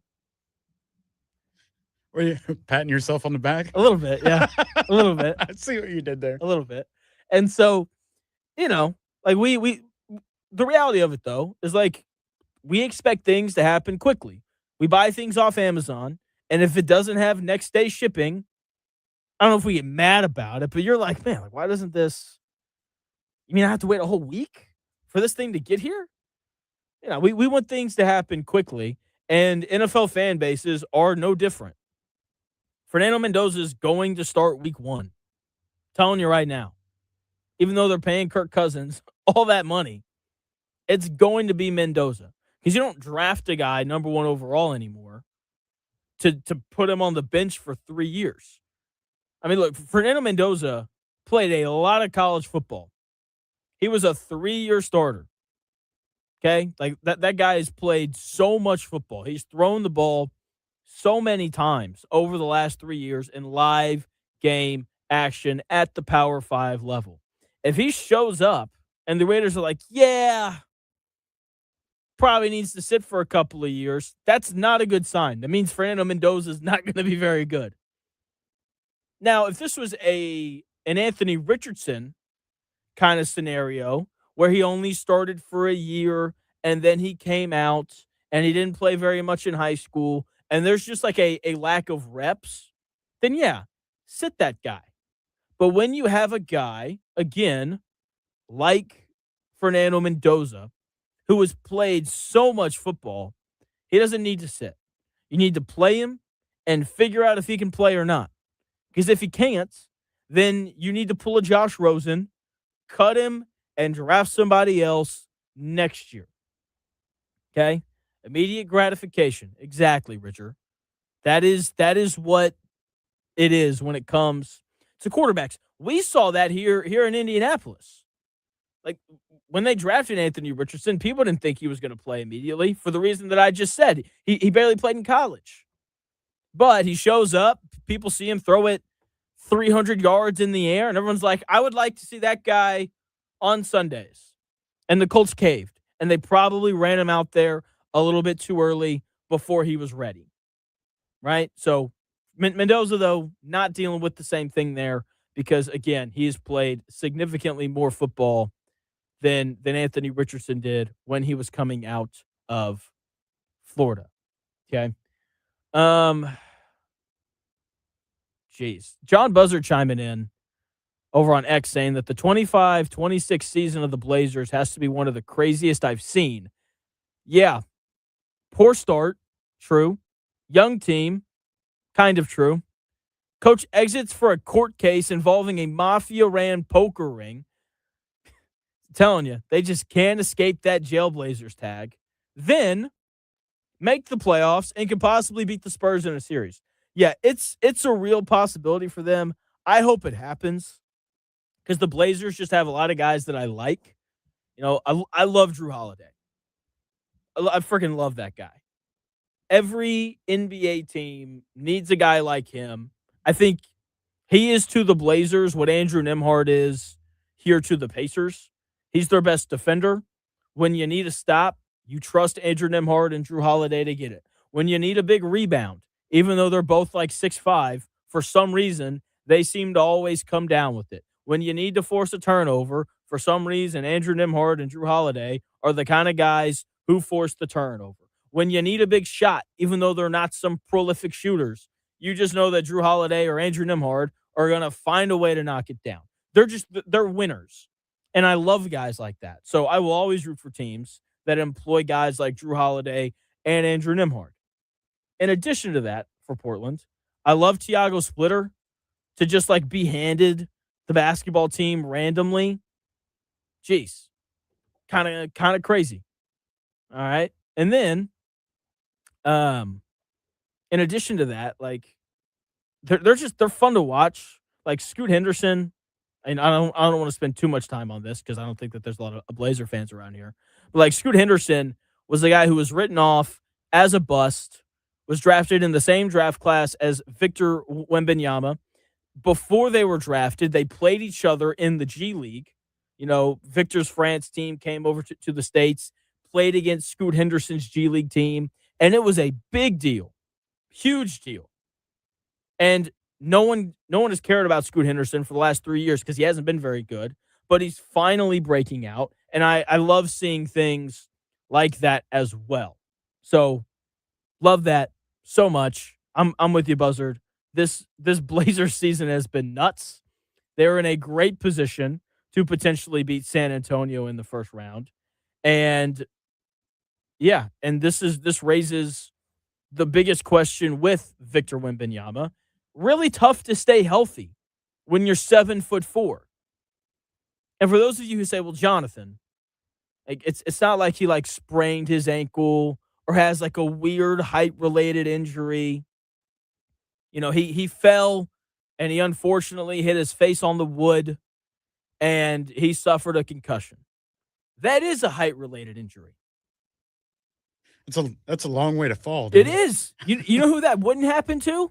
Me. I'm Or 5. me. I'm 5'8". Yeah, I'm 5'6". I'm even shorter. So. Yeah, there's like that wouldn't happen to us. No. Whereas when you're 7'4" and you fall full speed, like you gotta find a way to stop yourself. If not, you're gonna get rocked. So, yeah, I mean, I hope that the Blazers pull it off. I want as much chaos as possible, because I just think that makes it a little bit more fun. So, playoffs, they're in full swing. The Magic they're playing the Pistons tonight. Can't wait. Gonna be a good time. So, I love the NBA. I won't speak for Chris. No, I love it too. I just am not as dedicated as you. Okay, fair enough. You are super dedicated, Dude, and there's nothing wrong with that. Man. I just, it's a guilty pleasure. Like I can just sit here and watch these amazing athletes put a ball in a hoop. What's better than that? How about LeBron's performance last night, man? He looked like he was, 20 years ago, LeBron. He's just insane, man. Is he? It's incredible. So full disclosure, I fell asleep at halftime last night. Woke up this morning, watched the second half. That is one of my favorite things about this show being at noon. If I miss something, I can just watch it the next morning. Helps me be a better husband, And so so that's what I did. And like the play where he like catches the ball at the elbow, blows by a guy, and then does like a 180 or like a reverse pump dunk where he finishes behind his head. I was just like, geez, man. Whenever he dunks and everyone freaks out, I sit here and I'm like, yeah, he's 6'8" and he's in good shape. He should be able to dunk. But then he does that, and I'm like, okay, that's ridiculous. He's very, very impressive. Never been a big LeBron fan either. I think he whines a lot. I will always take, Jordan or Kobe over LeBron, but I will respect the man. And the dude still moves for 41 years old. So yeah, Ridger asked. He said, as a youngin, who is your NBA GOAT? It sounds like for you, it's Mike. Mike and Reggie. Reggie was my favorite. Reggie Miller. Okay, my favorite basketball player ever is Dirk Nowitzki. Okay, it will always be him. No matter what happens, he is a large part of why I love basketball. I'll never forget, I'm like 7 years old, and all I wanted for my birthday, all I ever wanted, I was like, I want to go to an NBA game because we lived in Nashville. Memphis was like 2 hours away. Atlanta was 3 hours away. So my parents buy me tickets. My dad drives me 3 hours to Atlanta through that horrific Atlanta traffic. Oof. And we go and we get there as soon as the doors open. So like the game isn't tipping off for another 2 hours. But my dad's like let's get there early. Like let's watch them shoot around, all that kind of stuff. So we walk in, find our seats. and Dirk is finishing up his like pre-game workout. So he's walking off the floor, and there's just this huge crowd of people down by where he's walking out at. So my dad just picks me up and he carries me up the steps, and he has me like up high above the tunnel, and he's like, just like, hang down your jersey. And what's funny is I had a Jason Kidd jersey, I had a Josh Howard jersey, I had a Dirk Nowitzki jersey, and I had a fourth jersey as well. And I wore all four of them. Oh yeah. And I'm like ripping all of them off, trying to find the Dirk one. And I end up, I hang it down. He reaches up, he signs it, and he gives it back to me. It's one of my favorite memories ever. That's pretty awesome. And so he'll always be my favorite. And part of that, and also just because like I grew up a Mavs fan. But yeah, my GOAT is Michael Jordan, to answer Bridger's question. I don't have enough time to get into the whole thing. We've got Jake Arthur coming on here in like 6 minutes. But that is, that is July stuff. That's what it is. When I say by July stuff is when there's nothing going on, people talk about should Pete Rose be in the Hall of Fame. And the Michael Jordan, LeBron thing, if you do it too often, it becomes annoying. But the right amount of Jordan-LeBron debate is a really good thing. It's my favorite debate because I think it does a really good job of really emphasizing what sports radio is. And so it's one of my favorite topics. I'll get into it at some point, probably in July when there's nothing going on. But yeah, it's Jordan. Has to be Jordan. Speaking of Jordan being the GOAT, we got one of the greats, Jake Arthur, joining the show coming up in 5 minutes.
do this. It's the Real Jonathan Smith Show on Indy Sports Ticket, 1430 AM, 93.9 HD2, and always on the free Indy Sports Ticket app.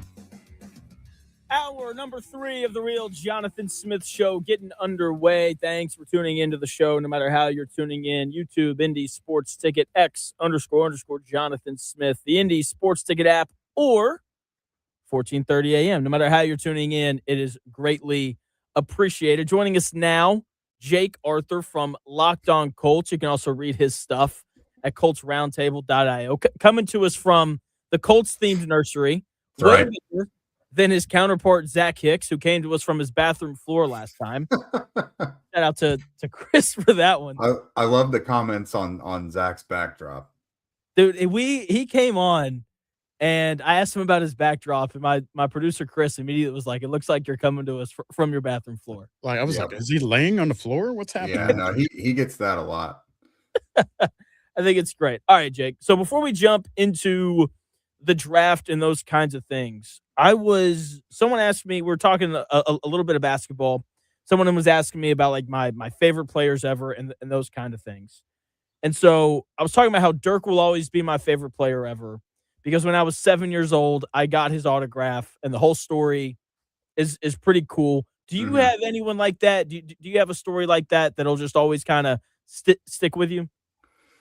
So I always found something like niche about players and like really latched onto that. I didn't really have any interactions with players when I was younger or anything. Obviously Reggie Miller and things like that. But one of the guys that like really got me into sports was I was fascinated by Vince Carter.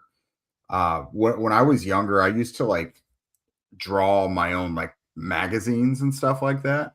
And like when he was in his heyday of doing the dunk contests and all that stuff, I used to like really get into that. I'd watch his highlights. I would like draw my own magazines and all that stuff.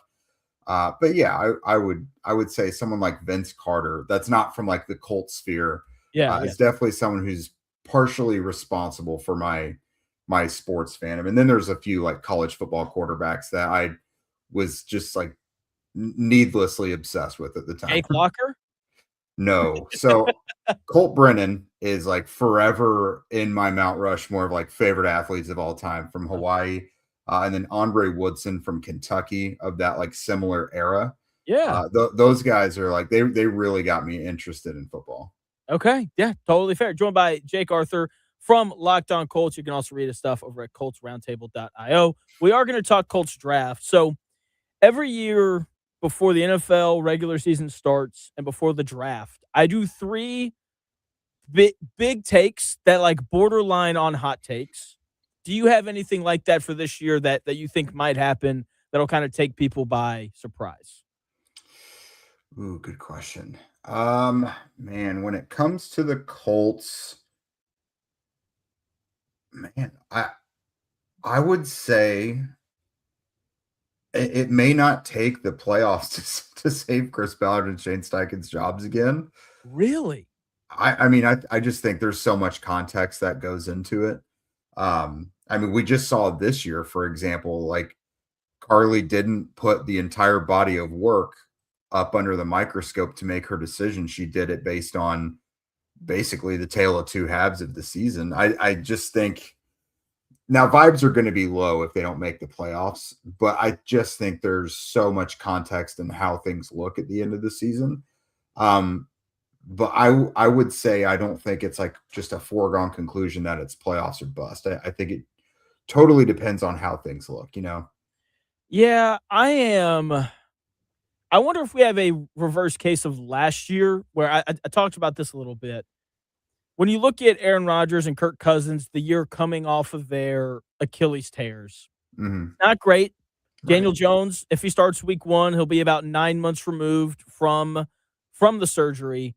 I think he's going to get off to a slow start because of that.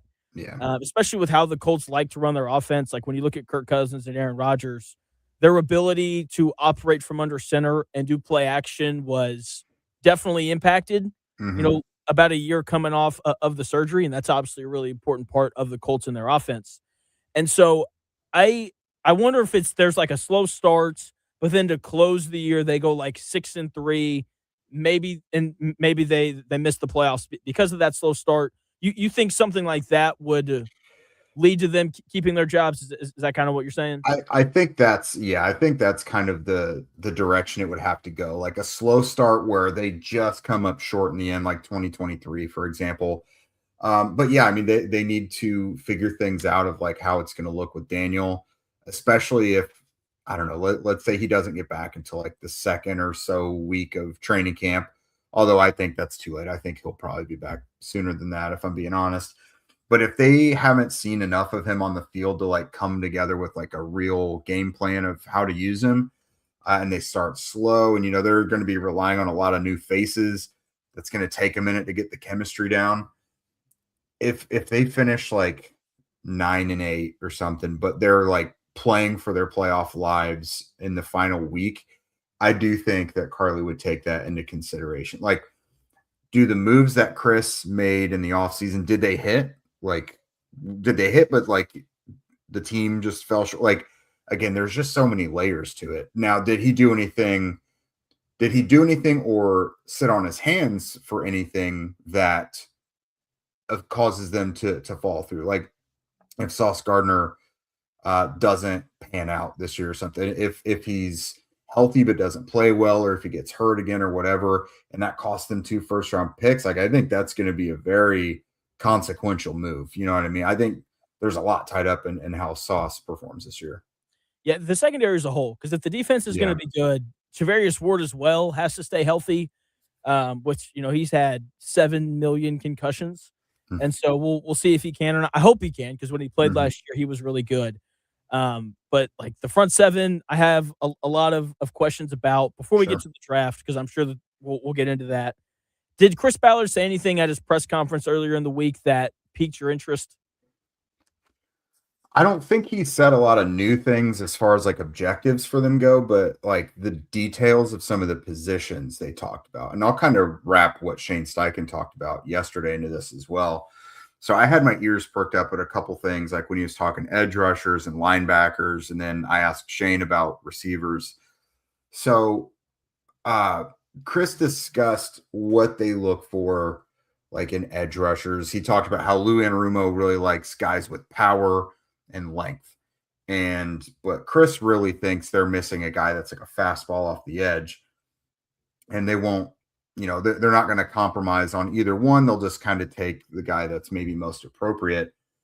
Earlier in the offseason, I'd been saying, they've been missing a fastball, so on and so forth. But Kwity Paye, that wasn't really his game. He was their strong side base end for 5 years, and he's the only edge they haven't replaced yet this year. So it's like, okay, they probably need like a Zion Young type of player in this draft to make up for that. And that's maybe what like Lou wants, is like the strong guy with the length, a Zion Young, a Gabe Akis type. But it sounds like Chris Ballard is looking more for like the explosive type of player. So that I put up my one and only mock draft today, and that made those details kind of mattered to me, and where I put the edge rushers in there. Same with linebacker. Like, guys, they have to be able to run. They have to be 3-down players, because I don't think they want to get screwed into putting guys out there on the field who couldn't cover anymore. So they have to be guys who are well-rounded. And then being able to take the ball away, which to me said, hey, the linebackers we really, really like are Anthony Hill and Jacob Rodriguez, which we kind of all suspected, but those guys have special like ball production ability that just not everybody has. So I definitely got my ears perked up, and it had me kind of hone in on a few guys who I think they might really like. Joined by Jake Arthur, who does a great job on Locked On Colts with Zach Hicks. You can also read Jake Arthur's writing over at coltsroundtable.io. Does a great job of covering the Colts there as well. So let's start with linebackers, because that's where I think they're going in the second round. If they stay put. I think if they trade up, I think that they'll move up to grab an edge rusher, because looking at the linebackers, like after Sonny Styles, I feel like linebackers 2 through 5 are pretty similar. And so I feel like if we see them move up, which let's be honest, it's Chris Ballard, probably not going to happen. Right. if they move up, I do think that it'll be for an edge rusher. Like if a TJ Parker falls, which is Exactly. possible, Mhm. would love it if they got TJ Parker. I love that guy. So if they stay put, I personally prefer Anthony Hill Jr. over Jacob Rodriguez. I think he's a better blitzer. I think that's why I like him a little bit more. Who do you kind of prefer there? And do you also think that the Colts go linebacker with that 47th pick? Yeah, as much as I want to have an edge rusher up there first, I think most likely they're going to trade back. It just makes the most sense. And Chris Ballard has now told us 3 times that they intend on getting more draft picks. And the only way you do that is obviously they have a couple guys they want to trade away in Kenny Moore and Anthony Richardson, but trading back in the draft is the easiest way to do that. So I think they're going to trade back. In my mock this morning, I had them going down to 51. And you're more likely to get one of the linebackers in that spot. And a guy like Anthony Hill, he literally fits every single thing you're looking for in a linebacker. So I have them taking Hill if he's there. He's got a couple inches on Rodriguez. His arms and wingspan are longer. He's heavier. He just, I think, holds up more when you're getting into the trenches and how you're going to attack through the line of scrimmage. Now, Rodriguez is special in his own right. There's no wrong answer on whether you prefer Hill or Rodriguez. Both of them take the ball away. They're both fine to be out there in coverage or against the run. They can both get after it as well. Blitzing, like you mentioned, I would agree that Hill is definitely someone I would prefer to be rushing after the passer. But yeah, I think linebacker is probably where it goes. TJ Parker, I think, for what you said, is probably the best case scenario among guys who could slide to them, because he's kind of exactly what Lou Anarumo would want. And he's got enough juice to kind of satisfy what Chris Ballard wants as well. But again, it's when you're looking at edge rushers, there's kind of a big hole in all of their games. All the guys that could be there around 47. Zion Young is a lot more of a run defender than he is a pass rusher right now. He's got some pass rush juice and he's got some bull rush and power stuff. But like, if you're looking for a guy who's going to be able to kind of take some heat off Latu, I don't think that Young is the guy just now. Gabe Akis really doesn't defend the run well. And then Malachi Lawrence, I'm not sure that he's going to be there, but he's not necessarily very strong against the run either. And the NFL right now, you know how things are so trendy. Well, the run game is really coming on right now. So you need someone out there who you don't have to take off the field on early downs. So I just think linebacker is probably the best fit at in the second round. Again, I have them going at 51, trading down a little bit. But in that case, I have them doubling up on edge rushers later in the draft. Okay. So you mentioned earlier, Chris Ballard wants more picks. You mentioned, he can move Kenny Moore and Anthony Richardson to acquire more picks. What do you think Kenny Moore would yield? Because I think everyone understands, like, if they move Richardson, you're, I think at best getting like a 6th round pick. But what do you think Kenny Moore would be worth right now? I think in general, the high end you're looking at is probably like 5th round, but most realistically, probably about the 6th round. So veterans that have just a lot of stock in the franchise, like a Michael Pittman Jr., like a Kenny Moore, Nyheim Hines before them a few years back, Chris is a lot more willing to just send them to good situations that they're interested in and not worry as much about the compensation, just as long as they're getting something back. And I think the contract matters as well too. Like with Michael Pittman Jr., you sent him in a 7th rounder to get a 6th because he was making an ungodly amount of money. Kenny Moore is still making north of $10 million a year for that 1 year that's left. So he's like 31 years old, I believe, at this point, and is kind of scheme specific at this point of his career. So you're probably not going to get much beyond a 5th. It just depends on if he's going to like a competitive team that feels like a really good nickel in a zone heavy scheme is what they're missing, because teams will be more willing to pay for that. But there's some good nickels in this draft too. So It's hard to say, but I have been just preparing for them to get a sixth back for Kenny.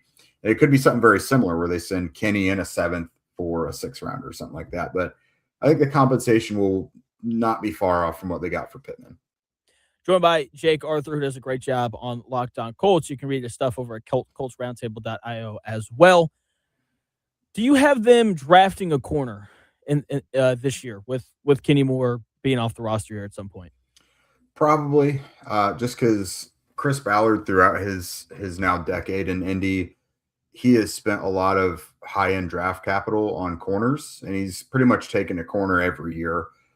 I think they could probably wait to do it like on day 3, like once you're looking at the 5th or 6th round.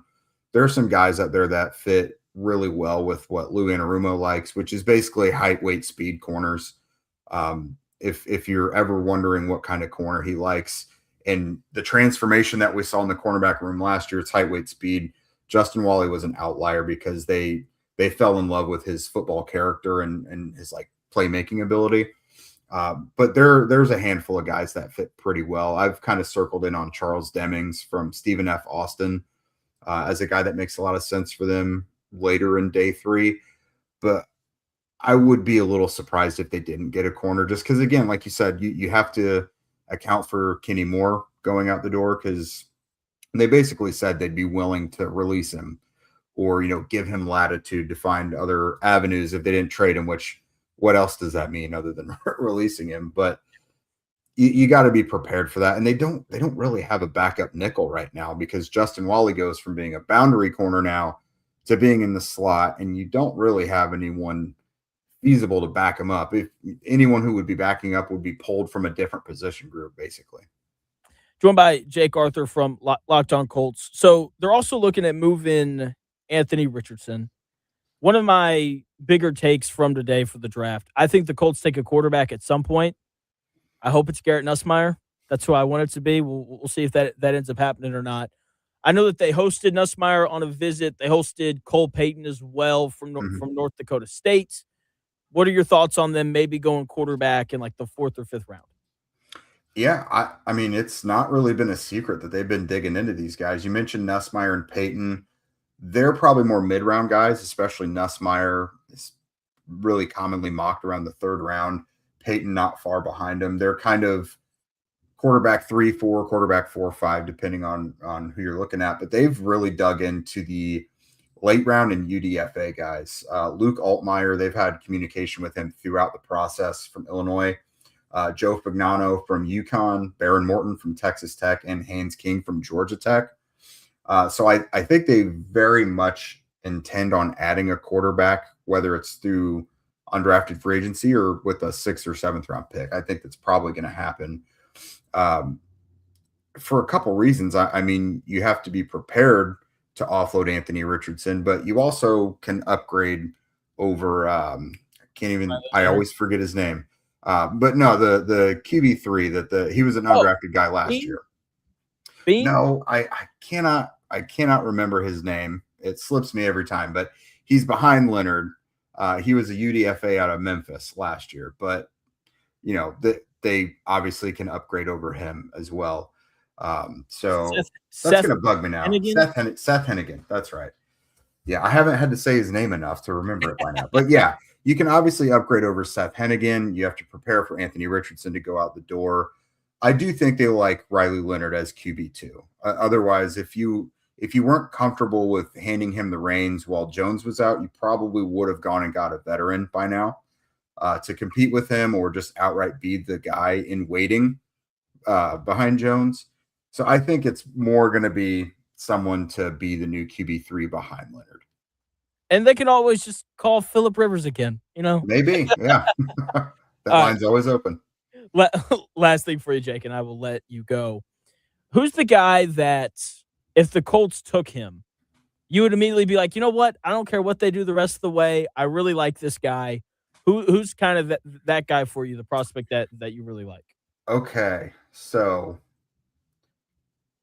man, I've got some, like, when you're dealing with a draft nerd, I've got a list a mile long. But so if you're looking in the secondary, I'll make it a reasonable pick because you don't want them to pick someone in the second round they don't need, and then Yeah. But like on day 3, if they pick Jacoby Thomas from Miami, the safety, I absolutely love him. Big fan of him. At receiver, Deshaun Stribling has been the guy that Love Stribling. yeah, 3rd or 4th round. I think that makes all the sense in the world. I would not be surprised if that's Reggie Wayne's guy this year. He worked Stribling out at Ole Miss's Pro Day.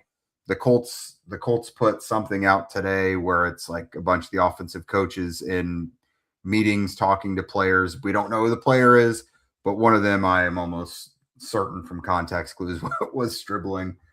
And then edge guys, I really like Kieran Crawford. He's been someone I've been kind of late in the game to him.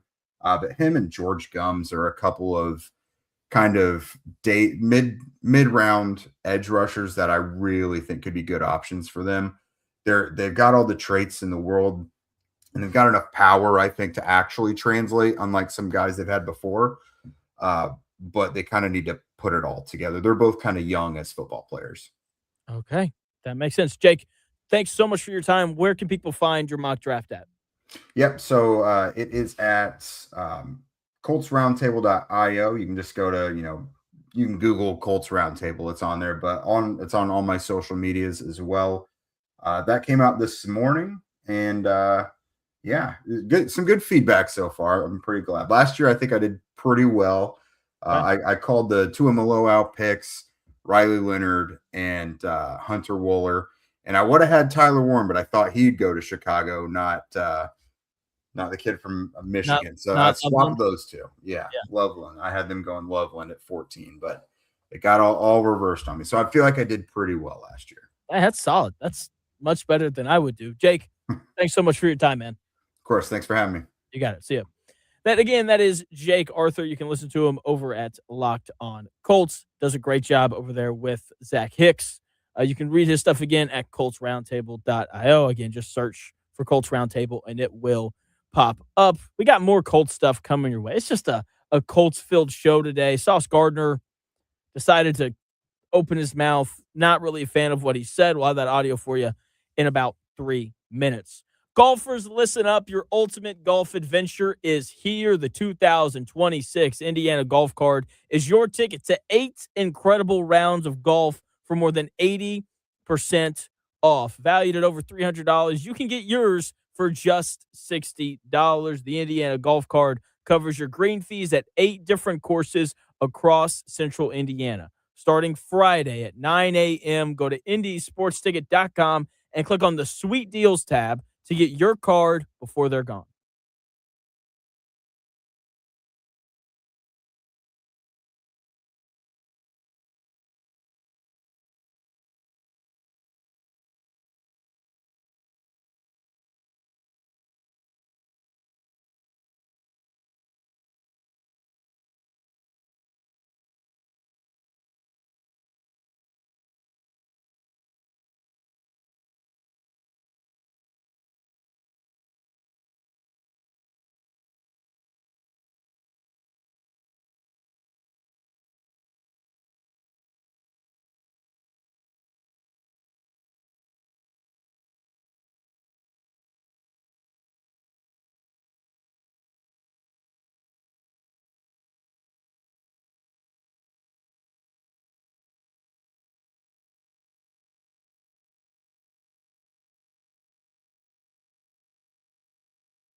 The best takes. Maybe. The Real Jonathan Smith Show on Indy Sports Ticket 1430 AM, 93.9 HD2, and always on the free Indy Sports Ticket app. The Real Jonathan Smith Show here on Indy Sports Ticket. Thanks for tuning in, no matter how you're tuning in, whether that's X, YouTube, the Indy Sports Ticket app, 1430 AM, however you are tuning in. It is greatly appreciated, and you're going to be glad that you tuned in because Sauce Gardner decided to speak. And I get it. These guys, they have to do their media stuff, but can you just be boring? Can you just walk up there, pull a Quentin Nelson? He's my favorite media guy for the Colts. Doesn't say anything, just like recites the line. If you ask a stupid question, he looks at you like he's going to kill you. It's kind of terrifying. Couldn't imagine being in that room with that guy, glaring you down. But not Sauce Gardner. Sauce Gardner had to be a little arrogant during his press conference yesterday. Here he is talking about, why the Colts are going to make the playoffs.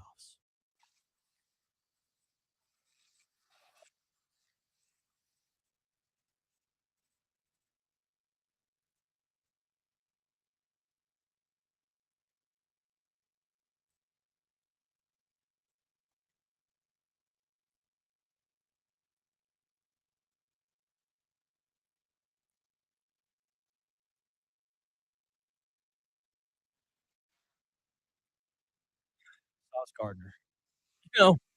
I would get upset with him, but there's just a lot on his plate.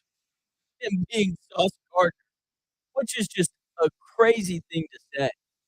I'm gonna work hard because I got to be the first round pick the next 2 years, and there's already a lot on my plate, me being me. But hey, it's nothing I can't handle. He's handling it so well that he's had to tell everybody how much stuff is on his plate. I'm Jeez. saying, man, like if you have time to be a teammate, that'd be cool. But I understand if you're busy being you, then we'll be second. We'll come in second. Jeez Louise. Yeah, buzzer. Great point. Mike Vrabel was able to make an infidelity scandal with a reporter boring because for 2.5 minutes he stood up there and he talked like this and he said he had a lot of conversations with people, a lot of conversations that needed to be had, and those conversations were good and we're going to progress going forward, and he wanted to talk to his team first, and he talked like this for 2.5 minutes, and because of that no one cares anymore. At that point, you're like, damn, man, sorry I asked. It's like, geez, dude. But a little bit of life. None. It's important. The way that you talk to the media. And again, you're just raising the expectation when it doesn't need to be raised. Okay? I think everyone expects for the Colts to be bad this next year. And not only did he say that, he's got a lot on his plate because he's Sauce Gardner, but he also said that he thinks that this Colts team somehow, some way, is good enough to make the playoffs, which is just the way that it is. It's not like he said, I think Chris Ballard's going to have a pretty good draft. That's a smart guy. I mean, he traded for me, so he must be a genius. And so, I think he's going to draft well, and we're going to be a playoff team. Nope. He said, what we have right now, with Nick Westbrook-Akine, 11 receptions for Miami last year, with that guy starting at wide receiver, the Colts have enough to make the playoffs. With Jalen Travis, who's barely played in the league, starting at right tackle, former 4th or 5th round pick out of Iowa State, with barely seeing that guy, yep, absolutely, that's a playoff team. And I just love the idea of a guy from the Jets trying to tell us what a playoff team is. I mean, that guy hasn't made the playoffs once in his career. Jets haven't made the playoffs since 2010. And you would sit here and tell me that you know what a playoff team looks like. That's insane. Okay? Also, this defense. I think part of why people are not excited for the draft is because it just feels like there's no hope for this roster. The Colts need a starting level wide receiver. They need a starting level edge rusher because Jalen Tuimoloau wasn't good last year. They need 2 starting linebackers because Akeem Davis Gaither not really moving the needle for me. Neither is Austin Jake. That's how you say it. I don't even know how you say it. So they need 2 linebackers, a wide receiver, an edge rusher. Oh, they also need a strong safety because Wanye Thomas probably not getting it done at safety for the Colts this next year. I mean, and they got to fill in for Kenny Moore. There's 6 positions that the Colts need help at, and they have 1 second-round pick and 1 third-round pick. So they might be able to fill 2 of them if Chris Ballard doesn't royally screw it up like he normally does. I mean, come on, Sauce. You sit here and tell us what a playoff team looks like when you've done nothing but lose games in New York since you got here. Oh, my gosh. It's frustrating. I don't like it.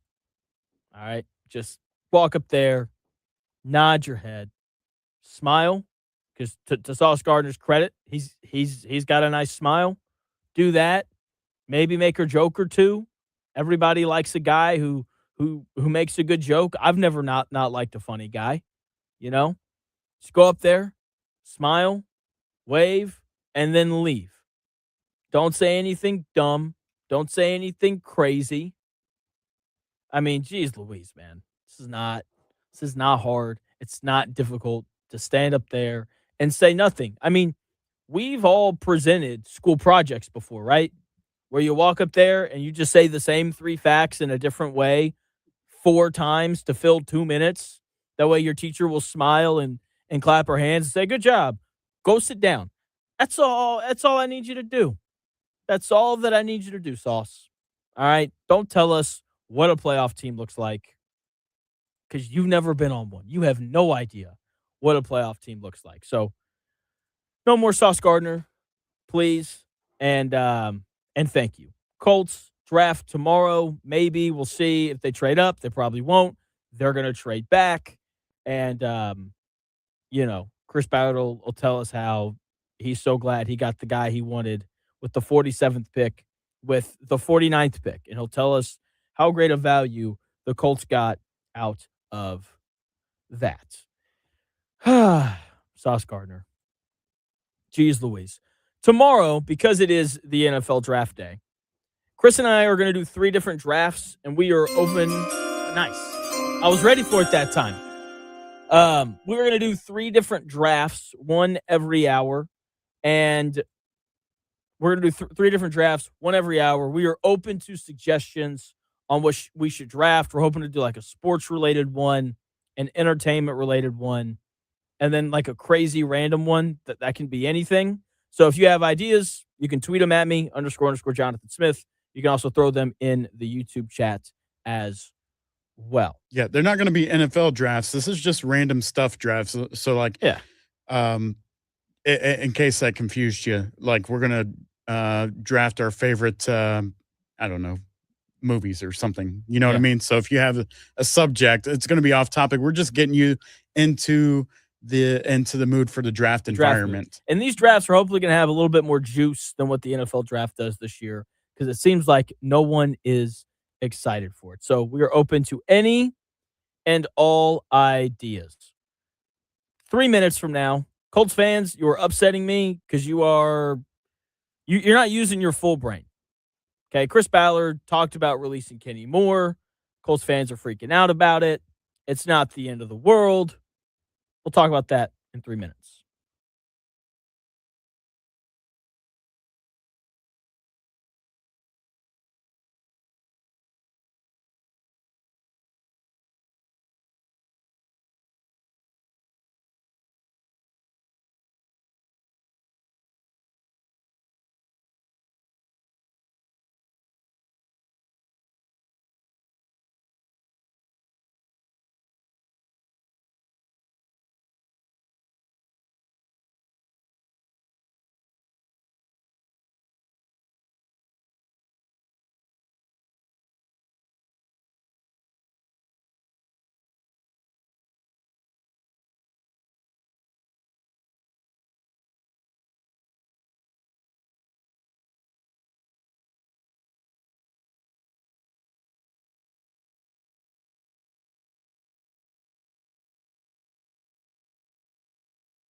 If it's in today's sports world, it's here. The real Jonathan Smith Show on Indy Sports Ticket 1430 AM, 93.9 HD2, and always on the free Indy Sports Ticket app. Welcome back to the real Jonathan Smith Show here on Indy Sports Ticket. Thank you for tuning in, no matter how you're tuning in, whether that's YouTube, X, the Indy Sports Ticket app, 1430 AM. No matter how you're tuning in, it is greatly appreciated as always. Tomorrow, Chris and I are drafting different things just to get you ready for the NFL draft tomorrow night. I'm gonna get tired of that sound. Hey, man, I like it. We will, and so we are open to suggestions. Yeah, so we'll do 3 different drafts with 3 different themes. We'll do like an entertainment one, we'll do a sports related one, and then we're gonna do a random one. So we'll do whatever we come up with, or if one of y'all comes up with a better idea, we'll do that one. Buzzard is coming up with some great ideas, so yeah, he's cracking me up. Buzzard is the idea guy. It's really nice. Best MLB batting swings, best recess sports as a kid. What else he do? Best play-by-play and color announcers. Okay. Ross like of said, all time? Yeah, we could probably do all time. Ross Campbell said we haven't had a racial draft since 2003. Whitest songs, worst karaoke songs. That's up your alley. Yeah. We could have a whole show on that. Oh, man. All right. We'll figure it out. We'll get there on that. So I forgot what I teased. I forgot what I said that I was going to talk about. Gosh dang it. Colts fans were making you That's out. right. That's right. Okay. The overreaction to this Kenny Moore thing is kind of insane. So for those of you who don't know what I'm talking about, Chris Ballard said that if he cannot find a trade partner for Kenny Moore, then he's going to release him, right? He'll cut him. That way Kenny Moore can go wherever he wants. And Colts fans are freaking out because they think that it is tanking his trade value. And that is only partially true. Okay? Kenny Moore is still a good football player. I would assume that there's multiple teams out there that would be interested in bringing Kenny Moore in to play with them. I would be surprised, as a matter of fact, if there weren't multiple teams intrigued by the idea of adding Kenny Moore, because with how good tight ends are now and how dynamic some of these slot guys are, it's very beneficial to have a good nickel corner. And even though Kenny Moore's a little bit older, he's still a good nickel corner. Now, personally, I would like it if Chris Ballard held on to him until they found someone to trade with, because 5 weeks into the season, someone could tear their ACL, and all of a sudden, they need a new slot corner. And you can just sit there with Kenny Moore and, supply and demand. There's not very many of them on the markets, so you could probably actually get a little bit more for him, okay? So I would like it if the Colts held on to him. It doesn't seem, though, like that is what the Colts are going to do. Here's the thing. Here's why this decision to potentially just release him instead doesn't tank his trade value, okay? Only one team is going to get him. And I'm sure that there is a team out there that Kenny Moore would prefer to go to. And everyone knows who that is. Everyone in these NFL circles, they know. They're talking to agents. They're probably talking to Chris Ballard, all of that kind of stuff. So if you're not the team he wants to go to, then the motivation to trade for him still remains. If anything, it goes up, because you know that if he is released, you're not getting him. If you're the Chiefs and you really need a slot corner, and Kenny Moore, though, would rather go play for Philly, then you don't want him to get cut. Because if he gets cut, you got no shot. He's going to Philly. That's the reality of it. So if I'm, a team down further on the totem pole, like if I'm the Browns, and you know that Kenny Moore doesn't want to come play for you, Kenny Moore would rather go anywhere else except for Cleveland, I would bet, because they're going to be bad. So if Cleveland wants him, then they have to trade for him, whether he's going to be released or not. Because if he is released, then he's not going to Cleveland. He's going somewhere else where he can actually win. So it doesn't completely tank his trade value. The only way that happens, and the only way this comment becomes problematic, is if there's only one team interested in him. If there's only one team that wants him, then obviously they'll just say, all right, we're good. We'll wait. No big deal. We'll just wait until you release him, and we'll hold on to our 6th round pick or whatever it winds up being. So I'm not bothered by this at all.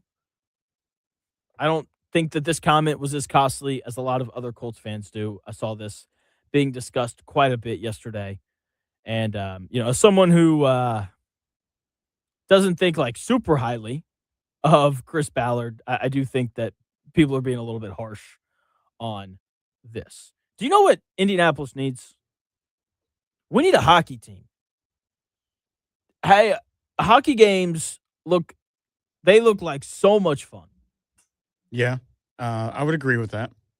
Would you want to pull a hockey team in before a professional baseball team? Yes. In a heartbeat. Absolutely. Okay. Like, baseball games are cool. They're fun. I love baseball. But the difference between going and watching an Indians game, AAA baseball, versus going and there it is. There's our draft. Yeah. Buzzard, you're right. We should do a draft for Indianapolis sports and entertainment needs. I'm for it. Okay. So that'll be our will that be our sports one? Put a pin in that, yeah. Okay. Well, he said sports and entertainment, so I mean that could be we could just tie it in with the sports one. Yeah. Because or the entertainment one. Sure. Either one. Ooh, someone said a stand-up comic draft. Dude, I love stand-up comic. Dude, yeah, let's go. We can do that. That works. A side question to what I just asked, though, because it looks like Indiana may have 2 professional football teams before we get a Major League Baseball team. So what do you see happening first in Indiana? We get a Major League Baseball team before the Bears potentially come to Indiana? If they come to Hammond, it'll happen within the next 2 or 3 years. That's right. And so I saw an update on that yesterday. I missed that, though. I completely missed that. So, but I mean, I don't know. Even if they end up in Hammond, it's 30 minutes from downtown Chicago. They're still going to be called the Chicago Bears. Like they're not going to call them the Hammond Bears. Right. Like it's still going to be Chicago's thing. Yeah. And I guess the one concern about that would be Hammond isn't an NFL city. Have you been to Hammond, Indiana? Not on purpose. I think I've driven through it. I've definitely driven through it, but not not to go visit anything there in particular. I don't believe. Exactly. There's not a nice hotel there for people to stay at. And so it's, but that's part of the draw, right? Like if the Bears were to move to Hammond, that would obviously bring money into the city and they could then build all of those things. Right. Right. It'd actually be really good for Northwest Indiana, which is, I hope that happens, but I don't know. The Chicago's going to figure out a way to keep them. Fair enough. I would be really surprised if they didn't. But yeah, we can do that. So we're going to do, look at Buzzard. So do we want that for the sports one or for the entertainment one? I think you're overthinking it. We should just kind of put it in there and just do both. And then whatever we were going to do on the random one, make that extra sports. So just do two drafts instead of 3. Yeah, man. You're the boss, dude. You tell me. I'm not the boss. This is our show. Oh, we got a caller. It's probably Buzzard. Maybe. Oh, it's Jimmy. Even better. I'm just kidding. I don't know anything about Jimmy. Things to annoy us. That's actually good. I kind of like that. We'll see. Oh, it's another guy calling and asking where Dan is. Dan's gone. I love Dan. Dan is a friend of mine. I actually need to text Dan. I have a question for him. But you said what? Talk to Jimmy for a second. And then you want him on? Jimmy, what's up? I was calling about Dan's comment on Megan Rapinoe? I was told Dan's not with the radio station anymore. He is not. He is with Outkick only now. Got it. All right. What'd he say? Thank you. What was that? I asked what was Dan's comment? It was about like grooming. Oh, jeez. All right, Jimmy, Sounds I'm about going to right. pass on that one. Yeah. Thanks for the call, man. I don't know if you listened to the show at all. I hope you like it though. Good. Thank you. You got it, Jimmy. Have a good one. Yep. Jimmy. We're just gonna sidestep that one. Pass on that. We're still getting calls for what Dan is saying in other networks. Yeah. He said something about grooming. I'm good. Pass. Thanks for the call, man. Not touching that one. JG on X said we should draft things that annoy us. I don't know if I would want to take anything that annoys me, number one. And you know what? He said his first round pick, though. He said his first round pick would be Indiana Construction. Oh, yeah. Because that's a great pick. That's definitely a high top 10 pick for sure. Yeah, absolutely. I mean, I like the idea of doing 3 because there's 3 days of the NFL draft. So like I said, we'll figure it out. But yeah, it'll be fun though, one way or the other. I'll take as many ideas as possible. Seafitch said that he stayed in Hammond about a month ago at a Marriott property. In the afternoon, the entire place was roped off with police tape, and I couldn't get to my room. Yo.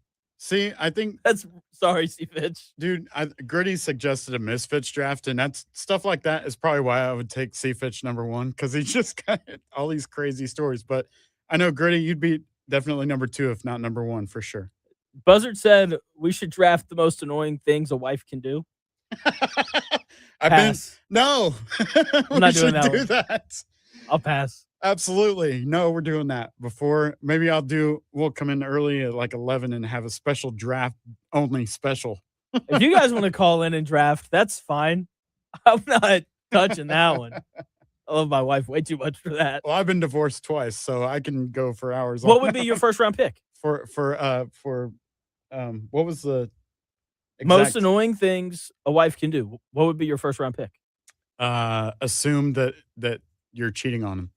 Yeah, I agree. Instigating. Yeah. Okay. That's I'll totally leave it at fair. that.